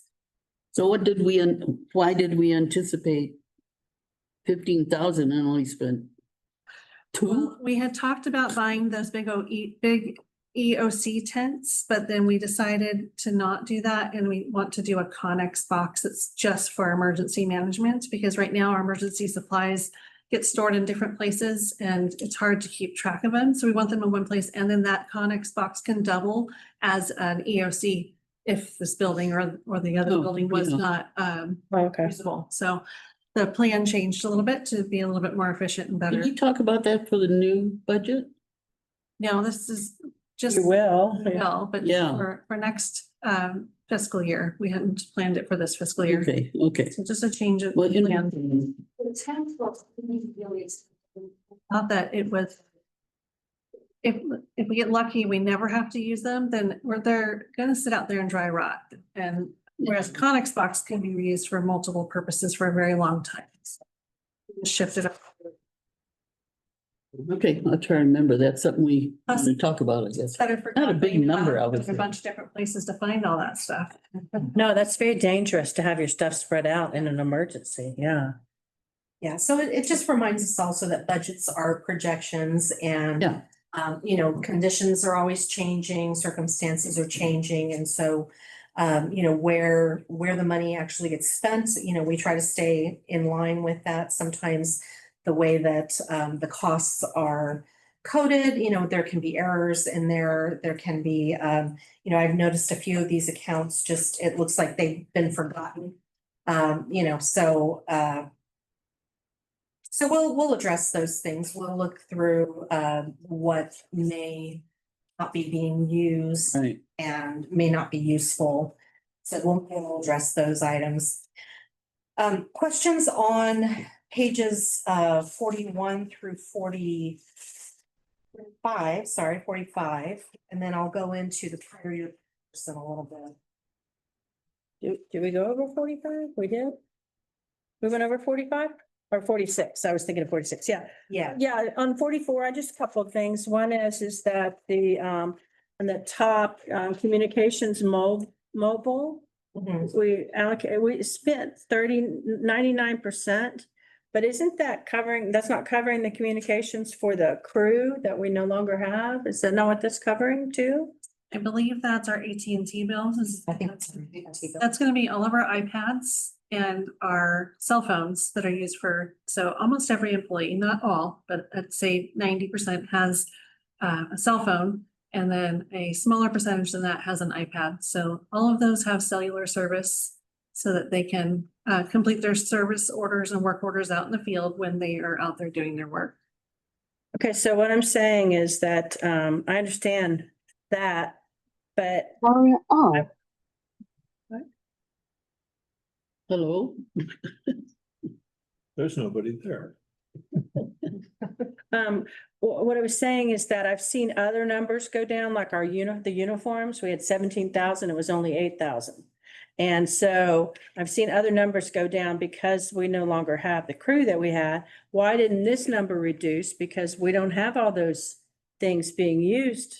We still have them. We still own them and they're still part of our account. So with AT&T in particular, it's a struggle when you have a device to have it turned off. David's actually working on a project that we talked about literally today to get some of those devices removed, but there's still new employees coming in. Those new employees have to be issued devices. So the ones that were from former employees are being reissued to new employees. And they're still relatively, I'd say with the exception of about 5 of each device, the same number of devices being issued. So I think about 5 have come off of there in total. We have to keep about 3 on there for emergency if something happens to one. We've had that happen unfortunately a couple of times. So a little bit of a backup, but we should see that coming down very soon. Backup. And we need redundancy in some of these critical things like Yeah. communications and stuff, because we're gonna be breaking things too. It does happen. I mean, I saw 2 today that were completely shattered. It unfortunately is part of doing work. Not our favorite thing. No, I hope you guys have the otter boxes. The number will be good. You've seen the one that came out of the office. That's not good. What they do, drive over it? Yeah, those things, I mean, they're incredible. So then another thing I have to ask about is postage. And I just see, it seems to me of anything that would be a pretty predictable number. And I just wondered why it was at 113, you know, and a half percent. It's gone up. It's probably, you know, it looks to me like historically that that budget has been based on history, not recalculated. So when the budget was set, that would Rolled be over my- every year. Right, that the budget manager just, used the historical value for the budget instead of recalculating it, recalibrating it. And I think, at this point, there have been enough increases to postage that it probably does need to be evaluated. Yeah, even to the kind of postage that we use, that's not necessarily first class. Yeah, no, well, I think the postage that goes in there, I mean, we do have postage here as well, but the postage from InfoSend that sends the bills goes in there also. Yeah, So, their rates are going up too, the yeah, postal services. right. They actually charged us additional postage deposit as well. Oh, And that one was for.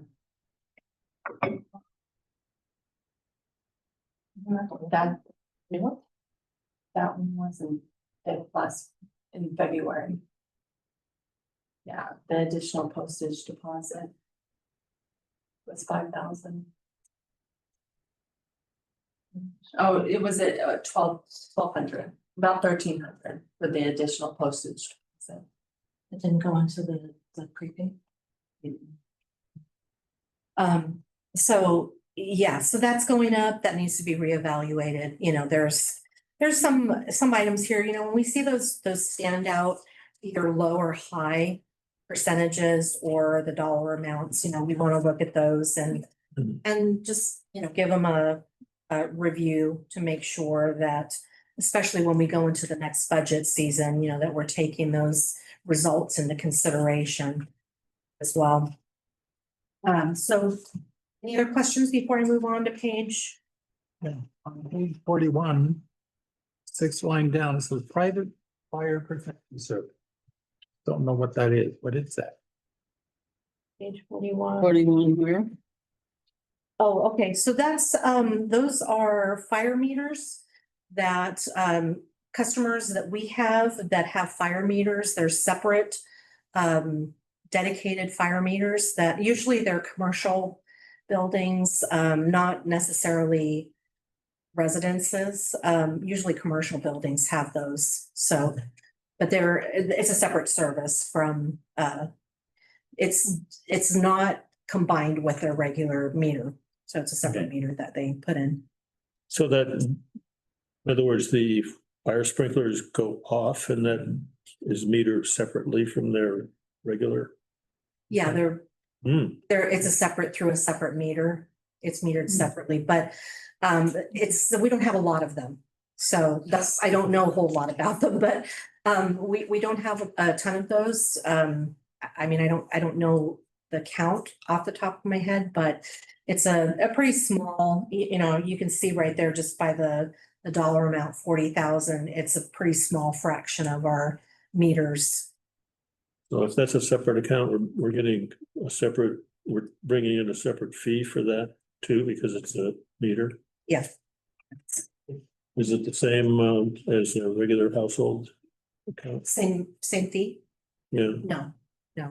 cheaper? No, they're more. They're more. I think they're larger meters usually, but I can't swear to that, but I think they're larger meters.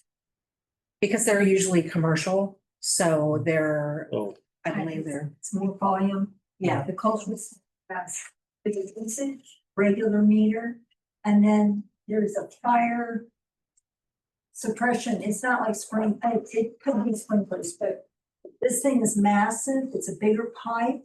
It's a separate bill and it's always flat rate. It's bigger capacity. yeah, it's larger capacity, it's a larger meter. Now I'm noticing another thing. You brought me back to another page here. Miscellaneous revenue went up almost 200%. Did you change what miscellaneous includes or? No, that's gonna fluctuate. I can't look it up because I'm screen sharing, but it's gonna fluctuate. It's. What is miscellaneous? I mean, what's designated miscellaneous, for instance? what if we sold a tractor, a used tractor? Would it be something like that? No, because this is non-operating. That would be capital asset. Okay, so we An had asset. some, Could be well, we good. had scrap and surplus revenue, so. I can- Okay. And I'm wrong. Big item, Okay, and then there's an accounting adjustment in there, that's a, allowance for doubtful accounts that goes through that account as well. Doubtful accounts? Allowance for doubtful accounts. Doubtful. Doubtful accounts.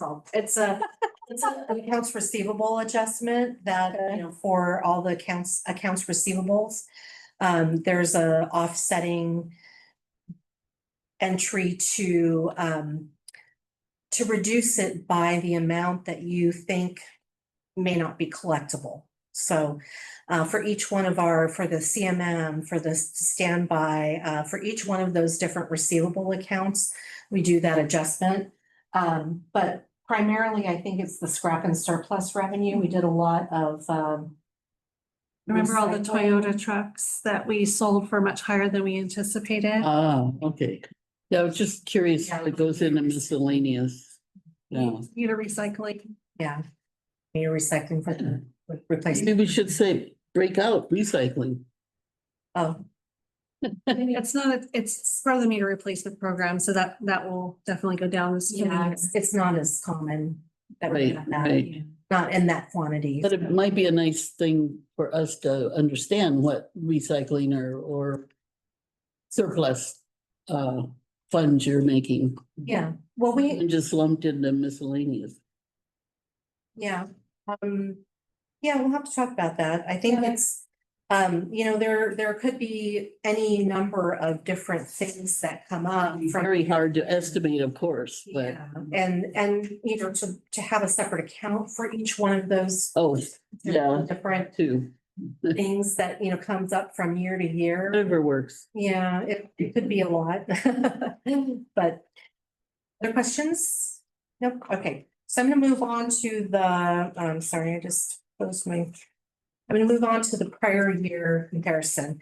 And, you know, I'll let you look through this, on your own for the most part, but what I wanted to point out here is that, the total revenues were up 640,000 compared with the prior year. But more than half of that is in non-operating revenues. Again, non-operating revenues being revenues that should not be used to cover operating expenses. In the total expenses, those were up 129,982 compared with the prior year. If we compare this data with the rate study projections, so that's another facet. So we have the budget, we have the rate study, we have our actuals. If we compare our actuals with the rate study projections, our operating revenues are down 354,000 and non-operating revenues are up 1.2 million. And in terms of the total expenses compared with the rate study, those were down 1.2 million. But we don't have that rate study We don't have stuff the on rate here. study here, It's a no, little hard for no. me to grab onto the numbers if I can't see them. Yeah, You know what I yeah. mean? Because so are you saying this is bad, this is good? I'm trying to figure this out. Okay, so, well, it's consistent. So that's what I'm seeing is that it's consistent with with the results that I'm seeing here. When we compare it with the rate study, I'm seeing that same consistency. But going back to this prior year comparison, you have there, and sorry, the only report I could get out of Encode was this had a June column, and I didn't want to just give you June because that's really out of context, but that's why I redacted and you have that big space in the middle. But you can see line by line how each budget line compares. This particular report will also show, this is going to be more close to the final audited financials. It's not the final audited financials, but it's going to be closer because this at the end will show you the depreciation. It shows you the overhead offsets. It shows you, this does have the bad debt included in it. And the debt service principal, I believe, is in here as well. So these numbers are not gonna look exactly like the last report that we saw, but it will give you a good idea if you're looking line by line and interested in how any particular area or department compares from year to year. And sorry, I just threw the rate study in there because I thought, it was interesting to me to see that it was consistent with what we were seeing with the rate study as well. Well, I'm happy to hear about it. I just, I just I can't grab onto it if I. Yeah, I got you. I see it because it's so difficult for me with numbers anyway. No, But I understand that. so, what I'd like to know is that we, the board voted to not enact the rate increase in January, Right. right? And we did it. Yeah. Where's the impact to the district reflected in these numbers? Because I'd understood it was gonna be a big impact, but then I look at these numbers and I'm thinking it's not that big of an impact, so. Yeah, well, it's a half a year, so it did change, and we saw in the last quarterly financial, we could see in the consumption numbers, not the consumption itself, but the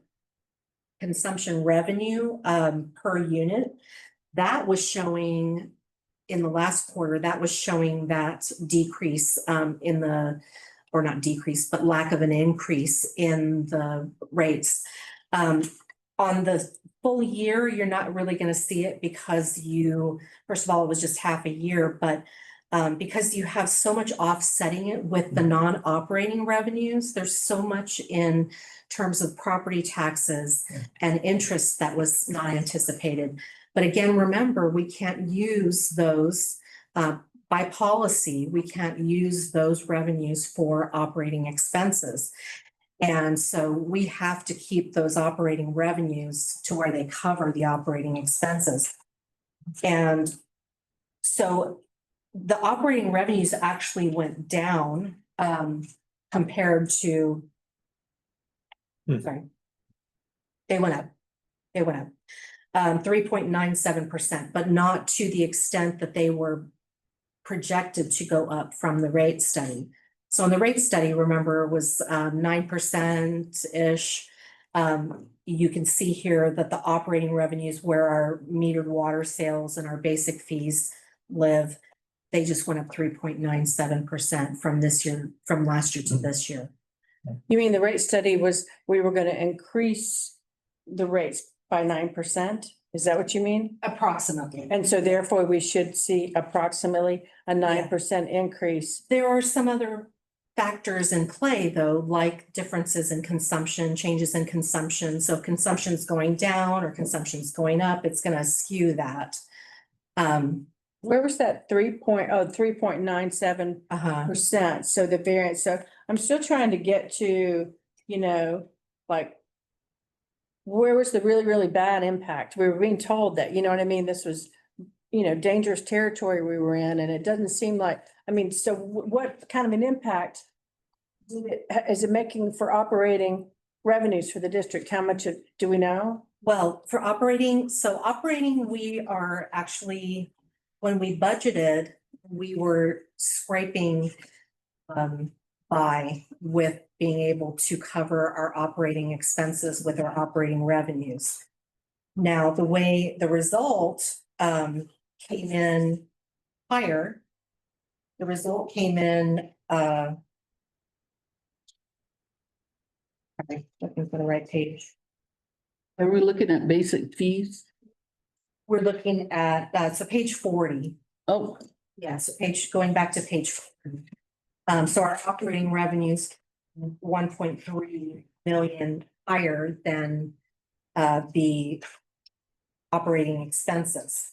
But again, because we are not spending to the level that we Right, budgeted. I know, that's where it's hard to extract. It is. It's hard to extract this information if, There's a few different things going on, which, make it very, I understand, make it very difficult because we are bringing in more non-operating revenues with interest and with, these are, variable revenues, right? We can't count on these.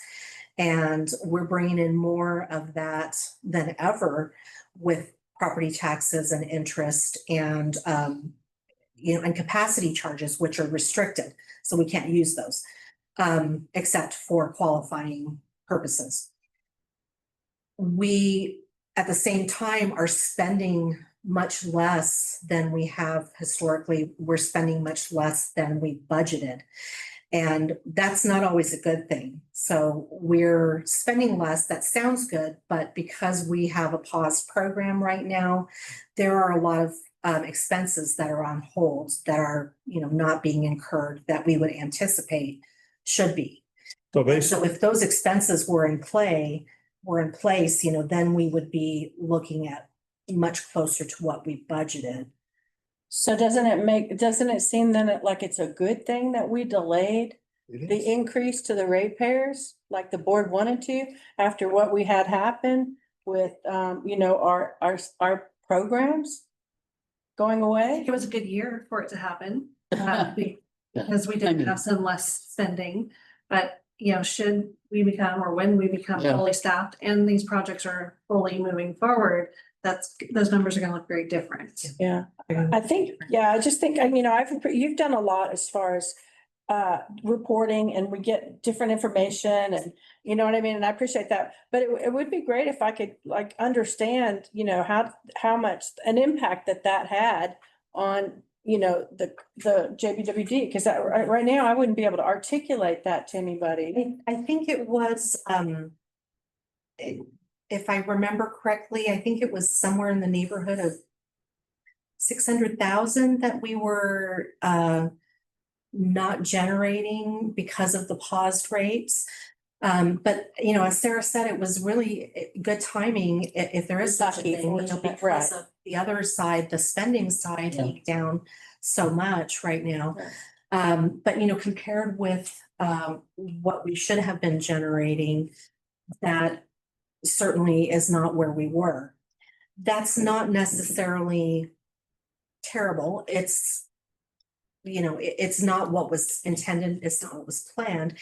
And keeping in mind where we're going with the, with Chromium 6, just knowing that, we're not going to be sailing through that easily.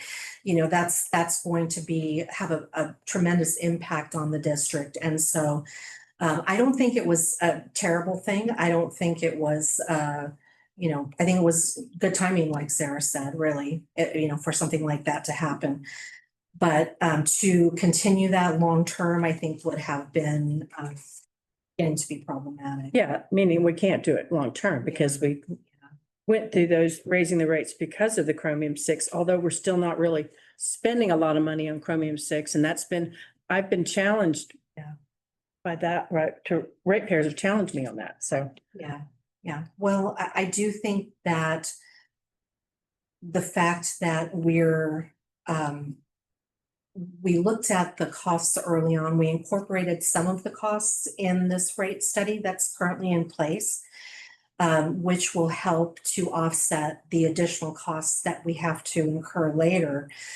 So we're already preparing for that cost, even though there's a long way for us to still go to get there.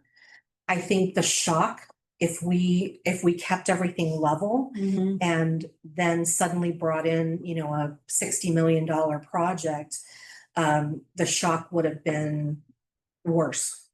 The rate shock would have been worse, in my opinion. Oh, absolutely. so if spending, no, that is to say, if revenue was reduced coincidental to our activity being reduced, so that the impact is cushioned. Yeah. We'll say. But what I suspect is that when we get our staffing back up, that there could potentially be a surge in spending, because we're back on our feet again, so to speak. Somewhat of an exaggeration there. Where do we get the pipe? What country does that come from? Canada. It was coming from Canada, but I believe there's been a shift back to the US. Oh, good. Yeah, that Canada thing is of concern with what international relationship is between US and Canada and other people, tariffs and Yeah, arguing and they counter. used to be our friends, but no longer. Yeah, we have to work on that, I hope. But so in other words, I'm saying that it's things are going to be, expenditures are going to be coming in waves, and we can't make any assumptions about, say, reducing rate or withholding rate increases and stuff like that, because I think you mentioned chromium too, which is going to be an astronomical expense when we get into that. Paying the interest on a bond, paying the bond and an interest on the bond. Things are a little on the scary side in terms of what we're going to be asking from our ratepayers. If I didn't know that chromium was forthcoming, I would feel a little less comfortable with the amount of money that we have in the bank right now. I would feel a little more, because it is a lot of money, and it's for us the most that we've had in the bank, in the history of the district, of course, but knowing what is forthcoming, I think that it absolutely makes sense, and I feel comfortable, and I actually feel I was doing a little bit of work today, just thinking about what may happen to the rates when we do have to finance this Chromium 6 project, knowing that we've incorporated a little bit of cost into this rate study already, but it is going to be a tremendous amount of money that we are required to put forth, and it will have an impact, but fortunately, there's been a buildup that will help offset that, instead of just, if we had been keeping those rates steady for the last 3 or 5 years. Again, rate shock would be a huge issue, and I think we can ease into it a little bit more in this way. And we have some resources as well to start that project, because even timelines that we're hearing for financing, we're looking at 1.5 years, probably at best to get financing in place once we have some more solid information. And so, we are probably going to have to dip into the reserves before we can even get a loan or a bond going. So I feel like we're absolutely where we need to be right now. In our, potentially I'm misusing the word, but our position relative, our expense relative to revenue. If our position is solid, which I think all of this indicates that things are solid, that would affect risk that a bond issuer. Absolutely. Or are we the issuer? Yeah. Well, Yeah. yeah, we'll be. We'd be the issuer, but the interest rate is reflected, or the risk involved is Right. is affected by our position. Yes. And if our position is solid, then potentially the risk is less to somebody that buys the bond, shall we say. And so we're using our money to save money. Right. And we do, for a bond or certain types of financing, we will have to obtain a credit rating. And so that is exactly what you were just referring to. All of this being set up in a good position is going to get us a better credit rating. It's going to get us a better interest rate when we get to that point. So there is value in it. So the last big earthquake, the 92 quake, that cost us $1 million, which would be 2 or 3 million now. And the predicted San Andreas monster quake could do damage between 200 and 600 miles this way. So there's going to be an extremely large demand, I would anticipate, for supplies of all types. So in other words, then the price goes up for everything. And so it takes more money to buy the materials we need to get back to normal after this horrendous event is going to occur, which is due any time. Okay, There's that too. I'm on the right track with this. It's my job to scare people. Shall we move on to the last item, which is consumption? Right, so we, a lot of the usual, ratepayers on this list, but let me start with page? page 54. And, so the very top left, consumption, is up 9.63% from the prior year and up 0.6% from 2 years prior. So that's a 2-year increase of 10.29%. Average consumption revenues per unit have increased 7.82% from the prior year and 13.03% from 2 years prior. So that's a 2-year increase of 21.86%.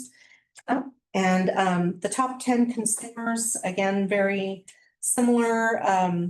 I think the last time I misspoke on something, so I wanted to mention that. The County of San Bernardino is on this list. And I thought it was related to temp meters, but actually there appears to have been a leak. So that I just corrected on here. They're on the list again this quarter. And our STRs came in at 24 units for the quarter average versus 27 for all customers. And I have also provided the historical water sales data. So any questions on pages 54 or 55 for the consumption?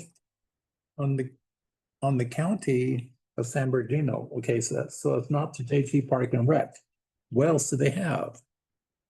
What does the county have? Yeah, what Yeah. was that?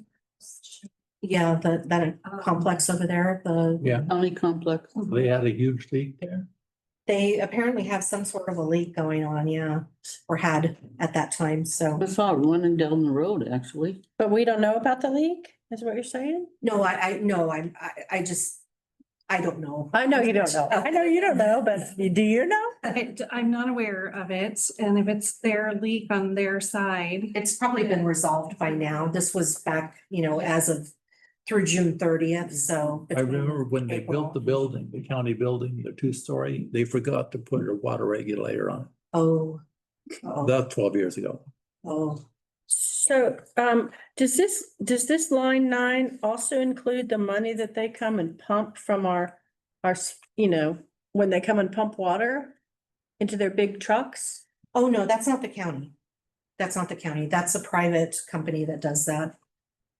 And they're not on here this time. They've been on here before, but. What's the name of that private company? High Desert Water Transport. Yeah. No. No, because I sent a picture, a video to Director Shook of a county truck taking water on my street. Oh, okay, so that's if they get a temp meter, a construction meter. So they can do that. They do that periodically, but, Okay, this faucet's there all the time, this yellow thing, what do you call it, a spigot? a hydrant. A hydrant, it's there all the time, Yeah. right, okay, so it's a meter. Yeah, Oh, okay. yeah. So, yeah, because they get money, they get water from it all the time, and I sent them a video showing, this excessive spray and everything, and, Oh, anyway, but that number is not reflected in here. No, That's not that's not. this. no. I put a call out to them, by the way, to let them know that there's a little engineering they need to do, because we looked at the video closer and what he told you versus what we saw in the video didn't seem to quite jive up. So, take it for what it's worth. They may listen, they may not. So they usually do have some temporary meters with us for various purposes. Yeah. So, but that meter's there all the time, so calling it a temporary meter is so confusing to me. I mean, that hydrant meter is there all the time. It's been there since I moved on that They street. can move it though, They can move it around. if they needed to, depending on where they're doing work at. So how long has it been? Well, I wish they'd move it off my street then. Because they're tearing up my road with I've lived there 10 years. It's been there the whole time. Oh, Let's take a look into it. yeah. Yeah, I think they're only supposed to, I don't know if it's because it's the county, but normally temp meters are 6 months or extended to a year. Oh, no, it's been there for years. And I'm just wondering if they like it because my road is paved and they're tearing it up. So I'd much prefer that to be gone. I'm glad, I didn't have any idea that there was, that, I just thought that was there for anybody buying water and then they do it on the honor program, you know what I mean? I got this much water. I don't know how it works, you know. You have to have an account and then the Yeah. meter is metered and then we bill the account. We have one right outside Yep, the. right here. Where High Desert Water Transport fills up. You'll see them around 7 a.m. almost every morning. Okay. Okay, thank you. I have, Oh, sorry. mine is a general question on consumption. Is there some way? Are we keeping track of how we measure up with the California conservation mandates? Because we might be getting more consumers of water, but they're using less individually. And we're supposed to be, Yeah, we have 2 reports that are due at the end of the year that will balance that out and then we can report back and let okay, the good. board know where we are at in conservation versus where we need to be. So those are coming out that are due. Yeah, because I can't really tell from this report. No, this is what we sell. This is strictly. But we don't know how many people are actually consuming water. It could be more than last year. Well, yeah, I mean, we do have some reports that show Yeah, how many bills there are, but,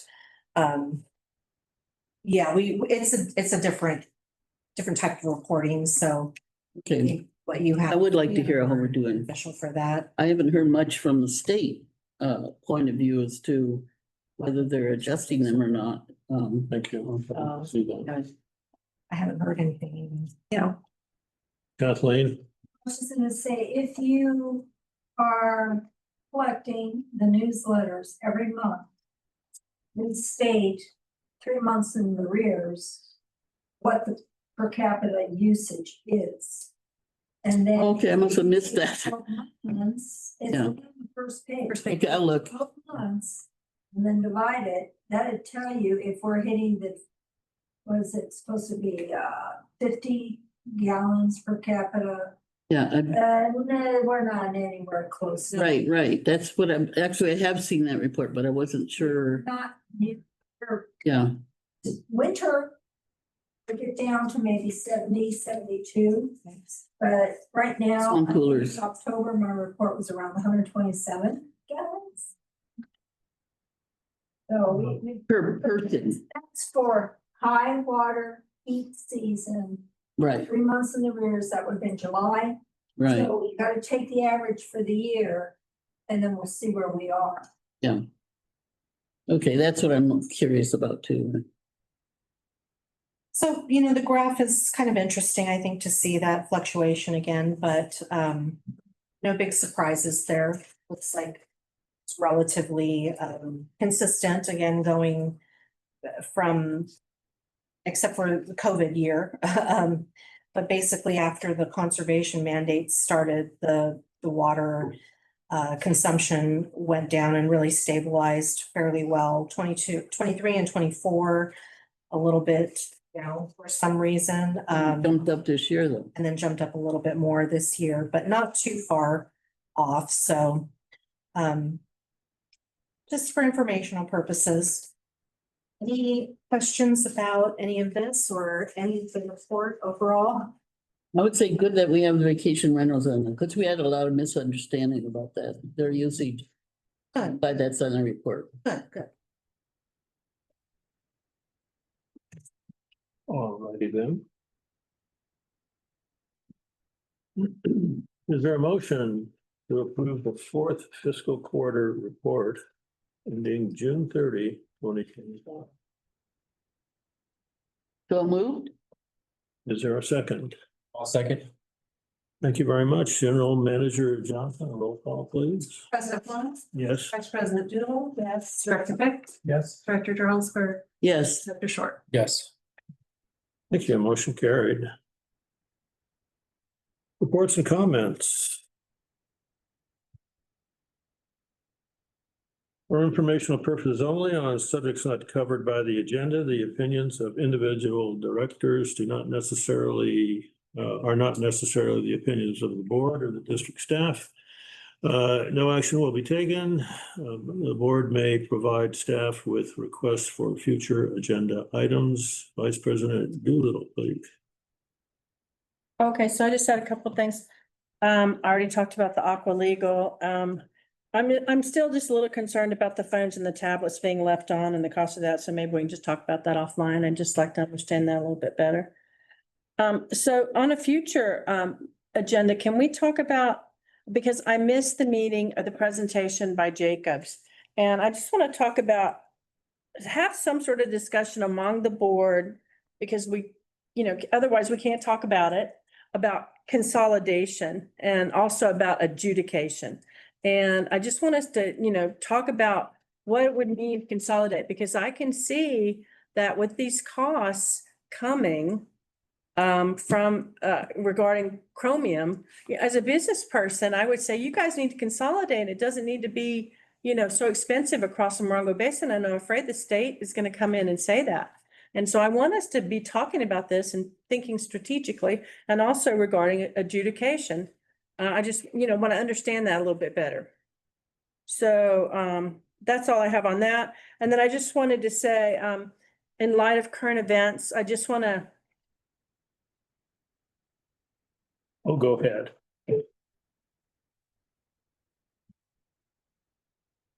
I just want to note that the First Amendment protects free speech. We may as citizens disagree with the words of others, but violent actions are never an answer.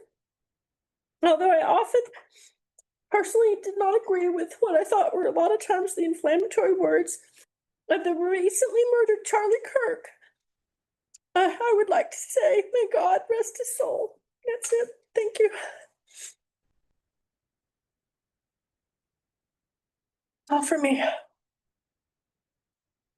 Director Fick. Well, I'll be a little bit more general. Yeah, start times for the First Amendment right now. And I've been attacked for using my free speech, and I've been attacked by free speech. And I'll leave it at that. But I have another, there's been rumors or hearsay about the county wanting to handle the sewer authority in Joshua Tree. Now, I have a pretty cynical attitude towards the county, as they know. And my question would be, why wouldn't the Joshua Water District handle that? Or if it wasn't that, it'd become a CSD, a county CSD that would handle that.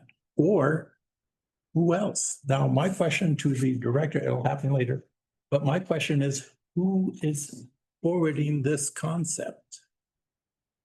I'll leave it at that.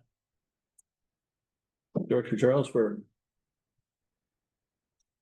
Yeah, a lot going on.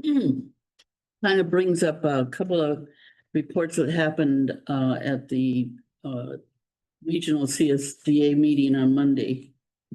One is that SB 707 has passed with amendments that CSDA was advocating on behalf, and apparently is on the governor's desk.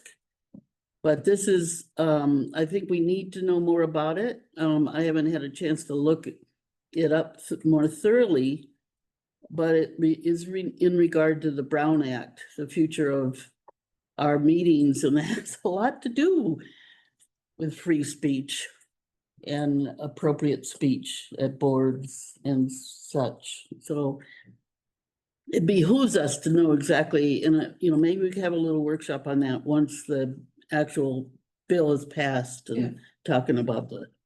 If it's passed, No, it's been passed. It's on the governor's desk. to be signed. SB 707, and the only reason he probably wouldn't sign it is if it costs more money. And I don't know how much of it really does. So anyway, it wouldn't have to be a long agenda item, obviously, but I think it's important for us to all know what's appropriate. And they're making some changes that are a little hard to understand.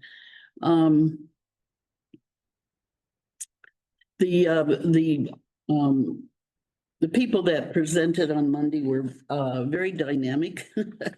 They were from a place called Tomorrow's talent. And their presentation was building bridges to tomorrow, shaping the future water workforce, which is such an important topic. You know, we've recently been disappointed by the water curriculum that didn't show up this fall at the CMC. And so, I mean, I think there's a number of other possible ways that we can get young people interested in water. It is such an interesting or important topic now and in the future. And and we're just not getting the recruits. They covered a lot of ideas, which I won't go into detail, but some of them would probably be cost prohibitive for us, but others might be worth looking into. And I'll put a little report together and see if I can at least email it to General Manager Johnson and then have a conversation later. The other thing I wanted to do today is one of the pieces that I picked up at the CSDA conference in Monterey, which also was very worthwhile to be there. They gave us a little handout that tells you the types of districts that are actual special districts. And I want to read it. It'll just take a couple minutes. For people who may look at this video in the future, because I realize a lot of people have no idea what special districts are or how important they are or what, you know, how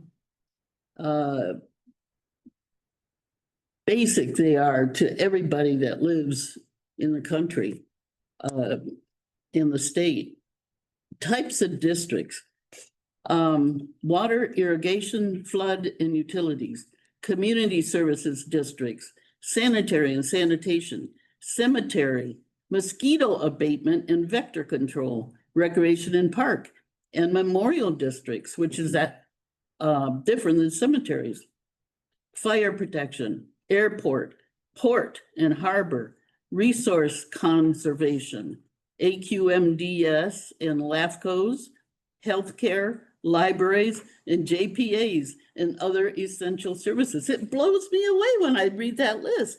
I wish everybody knew how important this basic type of government is. Well, you know, grassroots is really what I want to say. And so anyway, I just wanted to get that into the video. Thank you. For sure.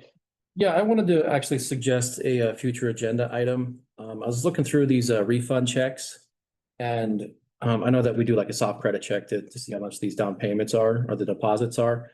And personally speaking, I think some of these are kind of excessive. There was one for $814, $613.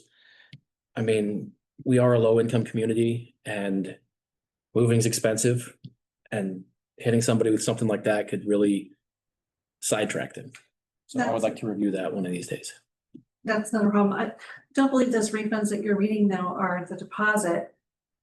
Because Well, it should be the deposit less any final balance, Mhm. but they could also be deposits from customers who have made an initial deposit and then been cut off for non-payment Okay. and had to make an additional deposit. So some of the high ones could be that. I think our regular deposit is $375 now, which is still rather high. I think we're actually offering much more than we have in the past, the ability to split that deposit, to bill it out, and not have to pay it up front. Yeah. It's something though that we want to look at when we, probably with the next rate study, that is the intent. Okay. We look at the deposits, yeah. I just want to mention a couple of them are property management firms also, so they might be a little larger Yeah. because it's more, represents more.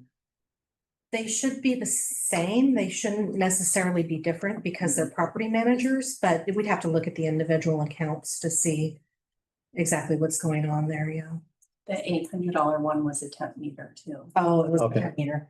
So that is actually 3,850 something for a temp meter deposit, because those meters are quite expensive and have a tendency to be stolen or damaged. And so, yeah, so that one was a large one because of Okay.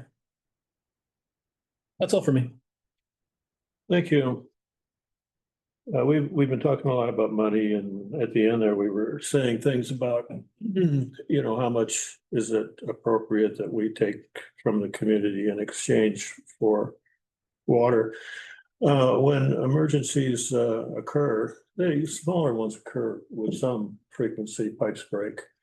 But when the big one comes, people are not going to be worried so much about the money. I know we're not talking pennies here, we're talking about lots of money. They're going to be concerned about the delivery of the water. And right there, it's on our agenda package on the front, that our mission is to provide, protect, and maintain Joshua Tree's water, our vital community resource.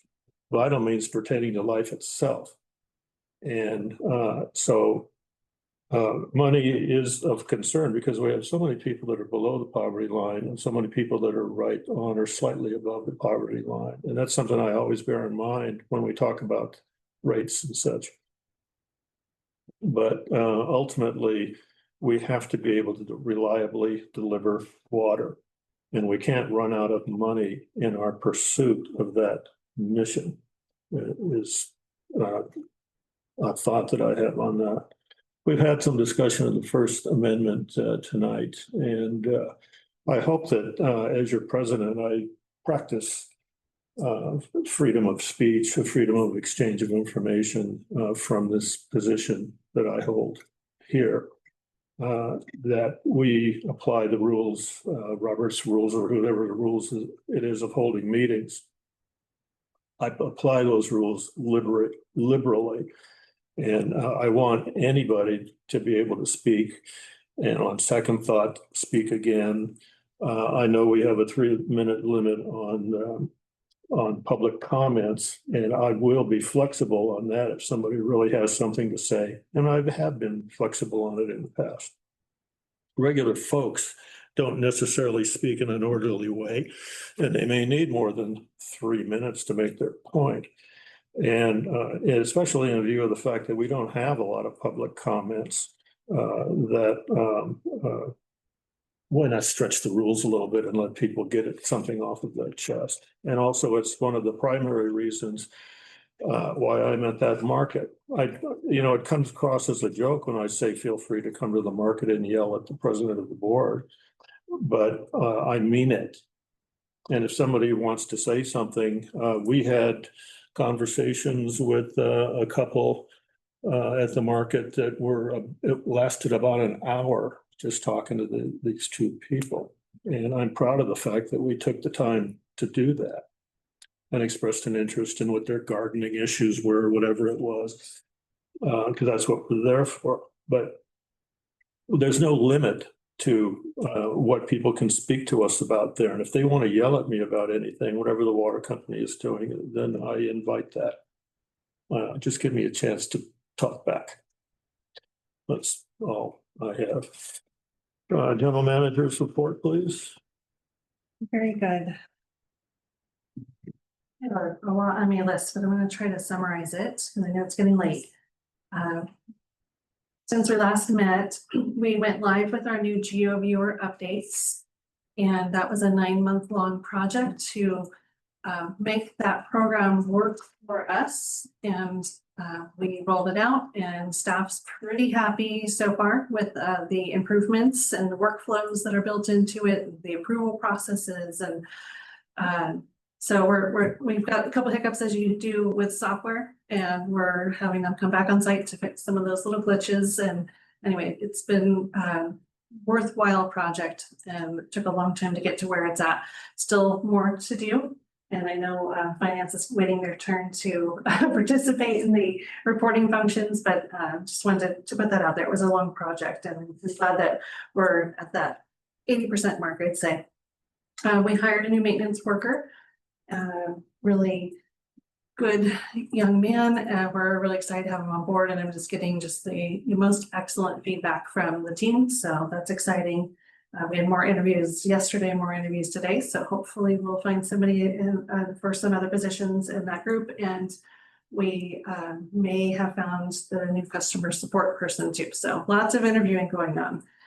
I also attended the CSDA conference along with Director Jarlsberg. Was an excellent conference with some excellent keynote speakers, brought back some of that wisdom, and we're incorporating it into a new staff meeting that we're going to be doing. So those are definitely time well spent. CSDA does an excellent job of reinvigorating your spirit and helping you come up with more creative ideas. So and I get to spend some time with Director Jarlsberg, which was really nice too, and her 2 dogs.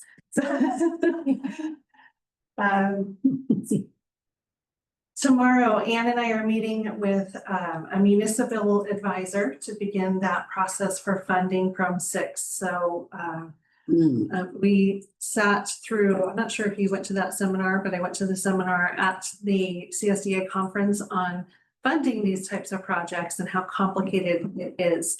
And what Dimitri is the fellow that owns the company that we're going to talk to explained is that most people only go through these types of major capital projects and funding them 1 or 2 times in their whole career. So he said, because I told him, I said, there's so much that I don't know. And he said, I don't expect you to, because most people don't have to go through this. It's very complicated. So I'm saying that to you all too, because as we move through this funding process, it's going to be very complicated, and don't beat yourself up for not knowing some of these things. That's why we're going to have to find an advisor to help guide us through these processes of bonds or loans or whatever that looks like. So that's coming up tomorrow. So we're hoping to bring a proposal to the board to contract with a firm to help us through that process. The Morongo Basin Pipeline Commission meeting was last week. President Flowen is on that commission, and that commission is kind of in flux right now. It looks like it might go away, but there's some push from me, from Marina West to keep it. So it's a vital. It used to be there to help deal with the bond issues for the pipeline. The pipeline's been since paid off, so the commission's purpose has shifted. But we still like to have that conversation so that we're not forgotten out here in the Morongo Basin with operational information, especially about the pipeline from MWA and much more topics as well. So I'm hopeful that they'll find a creative solution to find either a TAC or add it to the TAC or something. So there will be some shift with it. I always find the meetings to be very informational though. So that's a little bit up in the air. Sewer, San Bernardino County. No, it's an interesting topic. I don't have a lot of information to share other than I have been approached by the county that there's interest from the county to begin possible sewer study and maybe take on the sewer. So I don't know a lot other than it seems like they're earmarking money and that they're getting the feds to earmark money for a project. If you look up online, you can find that J.O. Bernoulti earmarked, it's in the millions of dollars for a project, for a sewer project for Joshua Tree. What does that look like? I don't know. Is it a CSD? Is it Joshua Basin water? Is it, what does that look like? I'm not certain, but they have reached out to me, and it's been kind of crickets for a little while. There's so much to talk about in that regard. And so I'm reluctant to talk too much about it because I just don't know all the details. Okay, well, I suppose you can answer me privately who contacted you through the county. Well, John Rao contacted me at our monthly county meeting, and then a couple of their special district folks contacted me. I don't know their names offhand. So there was a little bit of discussion happening, and then it just seems to have fallen off. So I don't really know the status on it. What I do understand, and with Jeff's understanding, is that we have the authority to study and the authority to collect fees, and we have the authority to manage package treatment plants. We do not have the full sewer authority. So that's just something to keep in mind, and But we can request authority. yeah, we can. But it would be, it's gonna be interesting how this plays out if, they have millions of dollars and we don't. How does that look? How does that work out? How does LAFCO accept, that argument on either side? So there's a lot more to discuss, and what I can say is it appears as though it's very amicable. They don't want to take the water. They don't want to step on toes. They want to do it in a way that it's a collaborative process, is the way it's been, presented to me. So I will keep you apprised as I learn more on that front. CAC meeting last week was very fruitful. It was our, I think, most well-attended CAC meeting that we've had. We even had guests. So you're not here tonight, but we had guests. We talked about Chromium 6 and their new bylaws, and it just was very lively and very good meeting, very informational. So just want to let you know that we finally, I think that quorum issue has been resolved. Good. All right, last but not least, you probably received in your inbox, if you haven't grabbed it, a SB 466 Chromium 6 Safeguard Act letter that we signed on to. And essentially what that letter is it's a coalition of a bunch of water districts faced with the same challenge that we have. It's sitting on the governor's desk to be signed, hopefully, that would give safeguards from being sued or not being in compliance with Chromium 6 while you're in your compliance plan phase. So it's helpful to us. That being said, we did send the compliance plan to the state, and they've sent it back wanting some changes.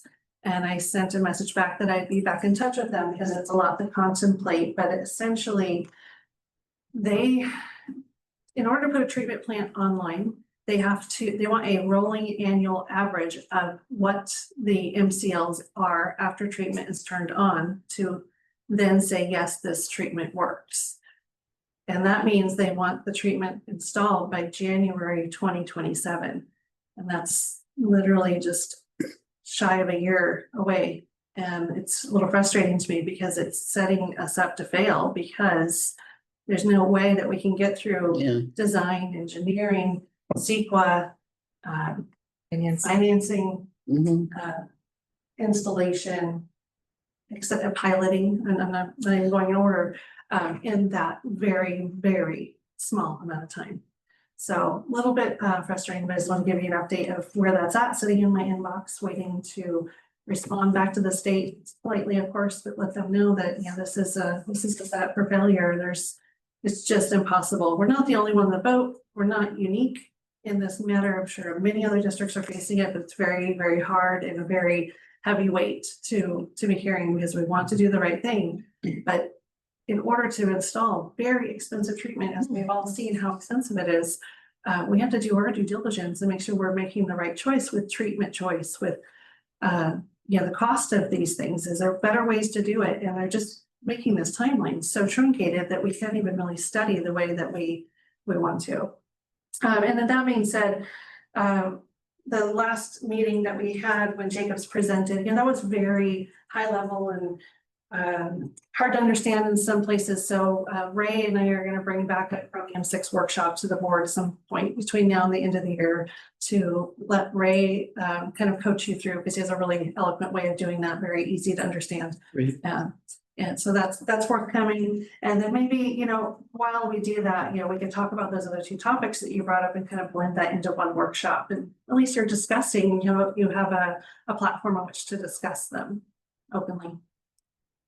Other than that, Anne, did you have anything further? No, thank you. Okay. I think I hit all. Is that enough? Points. So thank you. Just to add on to the pipeline commission, the outgoing president of the commission, Bob Statham, he's on the board over at Bighorn, not at Bighorn, at High Desert. Thank you. High Desert Water District. He stopped by the booth the other day, at the farmer's market, and he kind of said, I kind of get the impression you lack enthusiasm for continuing with the pipeline commission. And so we discussed that, and I kind of convinced him that that's not the case. And I expressed over time a bit of a sensitivity for the staff at Mojave Water Agency having to do this traveling thing that they do, where 4 or 6 people are coming all the way down here again to conduct meetings, at either Bighorn, High Desert, or here. But the staff said, well, that's fine with us. They think it's important that they do that. And so I conveyed to him that I was a leaf in the wind on the thing. What could I do if they decided to cancel the commission itself? But I conveyed to Bob that I'm for it. I'm willing to drive over there, assuming I continue to be our representative on the commission. The new board commission president is going to be William Aldridge. I know him as Darren. He's built my house for me. I've known him for 20 years. So I'm sure he will do fine over there. He's very enthusiastic about being on the board over at Bighorn. So that should go well, I hope. And I'll offer him any help he needs with conducting meetings, as much as I'm not perfect at it myself. I have two more small things if I could. Oh, yeah, thanks. We have, talking about recruitment a little bit earlier, we're going to get ready to apply the mechanic position pretty soon. That position used to be called mechanic / maintenance 2. We're cleaning up that job description. It's just going to be mechanic now, with a tiny bit of the maintenance that can step in where needed. But it's already morphed that way naturally, because that position, and you may not recall, you might, was new to our district in 2021. We never had a mechanic. And that position has really taken on a lot more regulatory activity. There's so much reporting that happens with CARB, with DOT, with DMV, with you name it. And so that position really needs to be more dedicated toward that, just mechanicking and then helping in maintenance when an emergency arises, and being that support so that when we have an emergency, that equipment is ready to deploy so that they can take care of what needs to be taken care of. So that's coming out. There's no significant changes, no salary changes. So it doesn't necessarily have to come back to the board. I like to be transparent about the change. And then the other, as we currently have 2 field service tech seats. So 2 positions, one's filled and one is unfilled. And we were planning, Ray and I have been looking at the organizational structure all year. And as we looked at that a little bit more, and our meter replacement program is complete, it's not necessary to keep, he's having a hard time keeping 1 fully busy, and 2 would be even harder. But maintenance comes over to help field service. Field service is our customer support, essentially out in the field, and our first responder for a call for any customer inquiries. So our plan is to move that seat into the maintenance house, and then we'll have 2 crews in maintenance. One that we can dedicate more time to valve maintenance and all of those maintenance programs, and one that would be out there doing, leak repair and whatnot. So just wanted to let you know, those are some upcoming changes. We'll get you an adjusted org chart when those changes finalize. Thank you. Done deal. Future director meetings are noted on the bottom of the agenda. Is there a motion to adjourn this regular meeting? I'll make the motion. Thank you. Second. Second. This meeting is adjourned at 7:53. Have a good evening. Bye, Jack. Thank you, Jeff.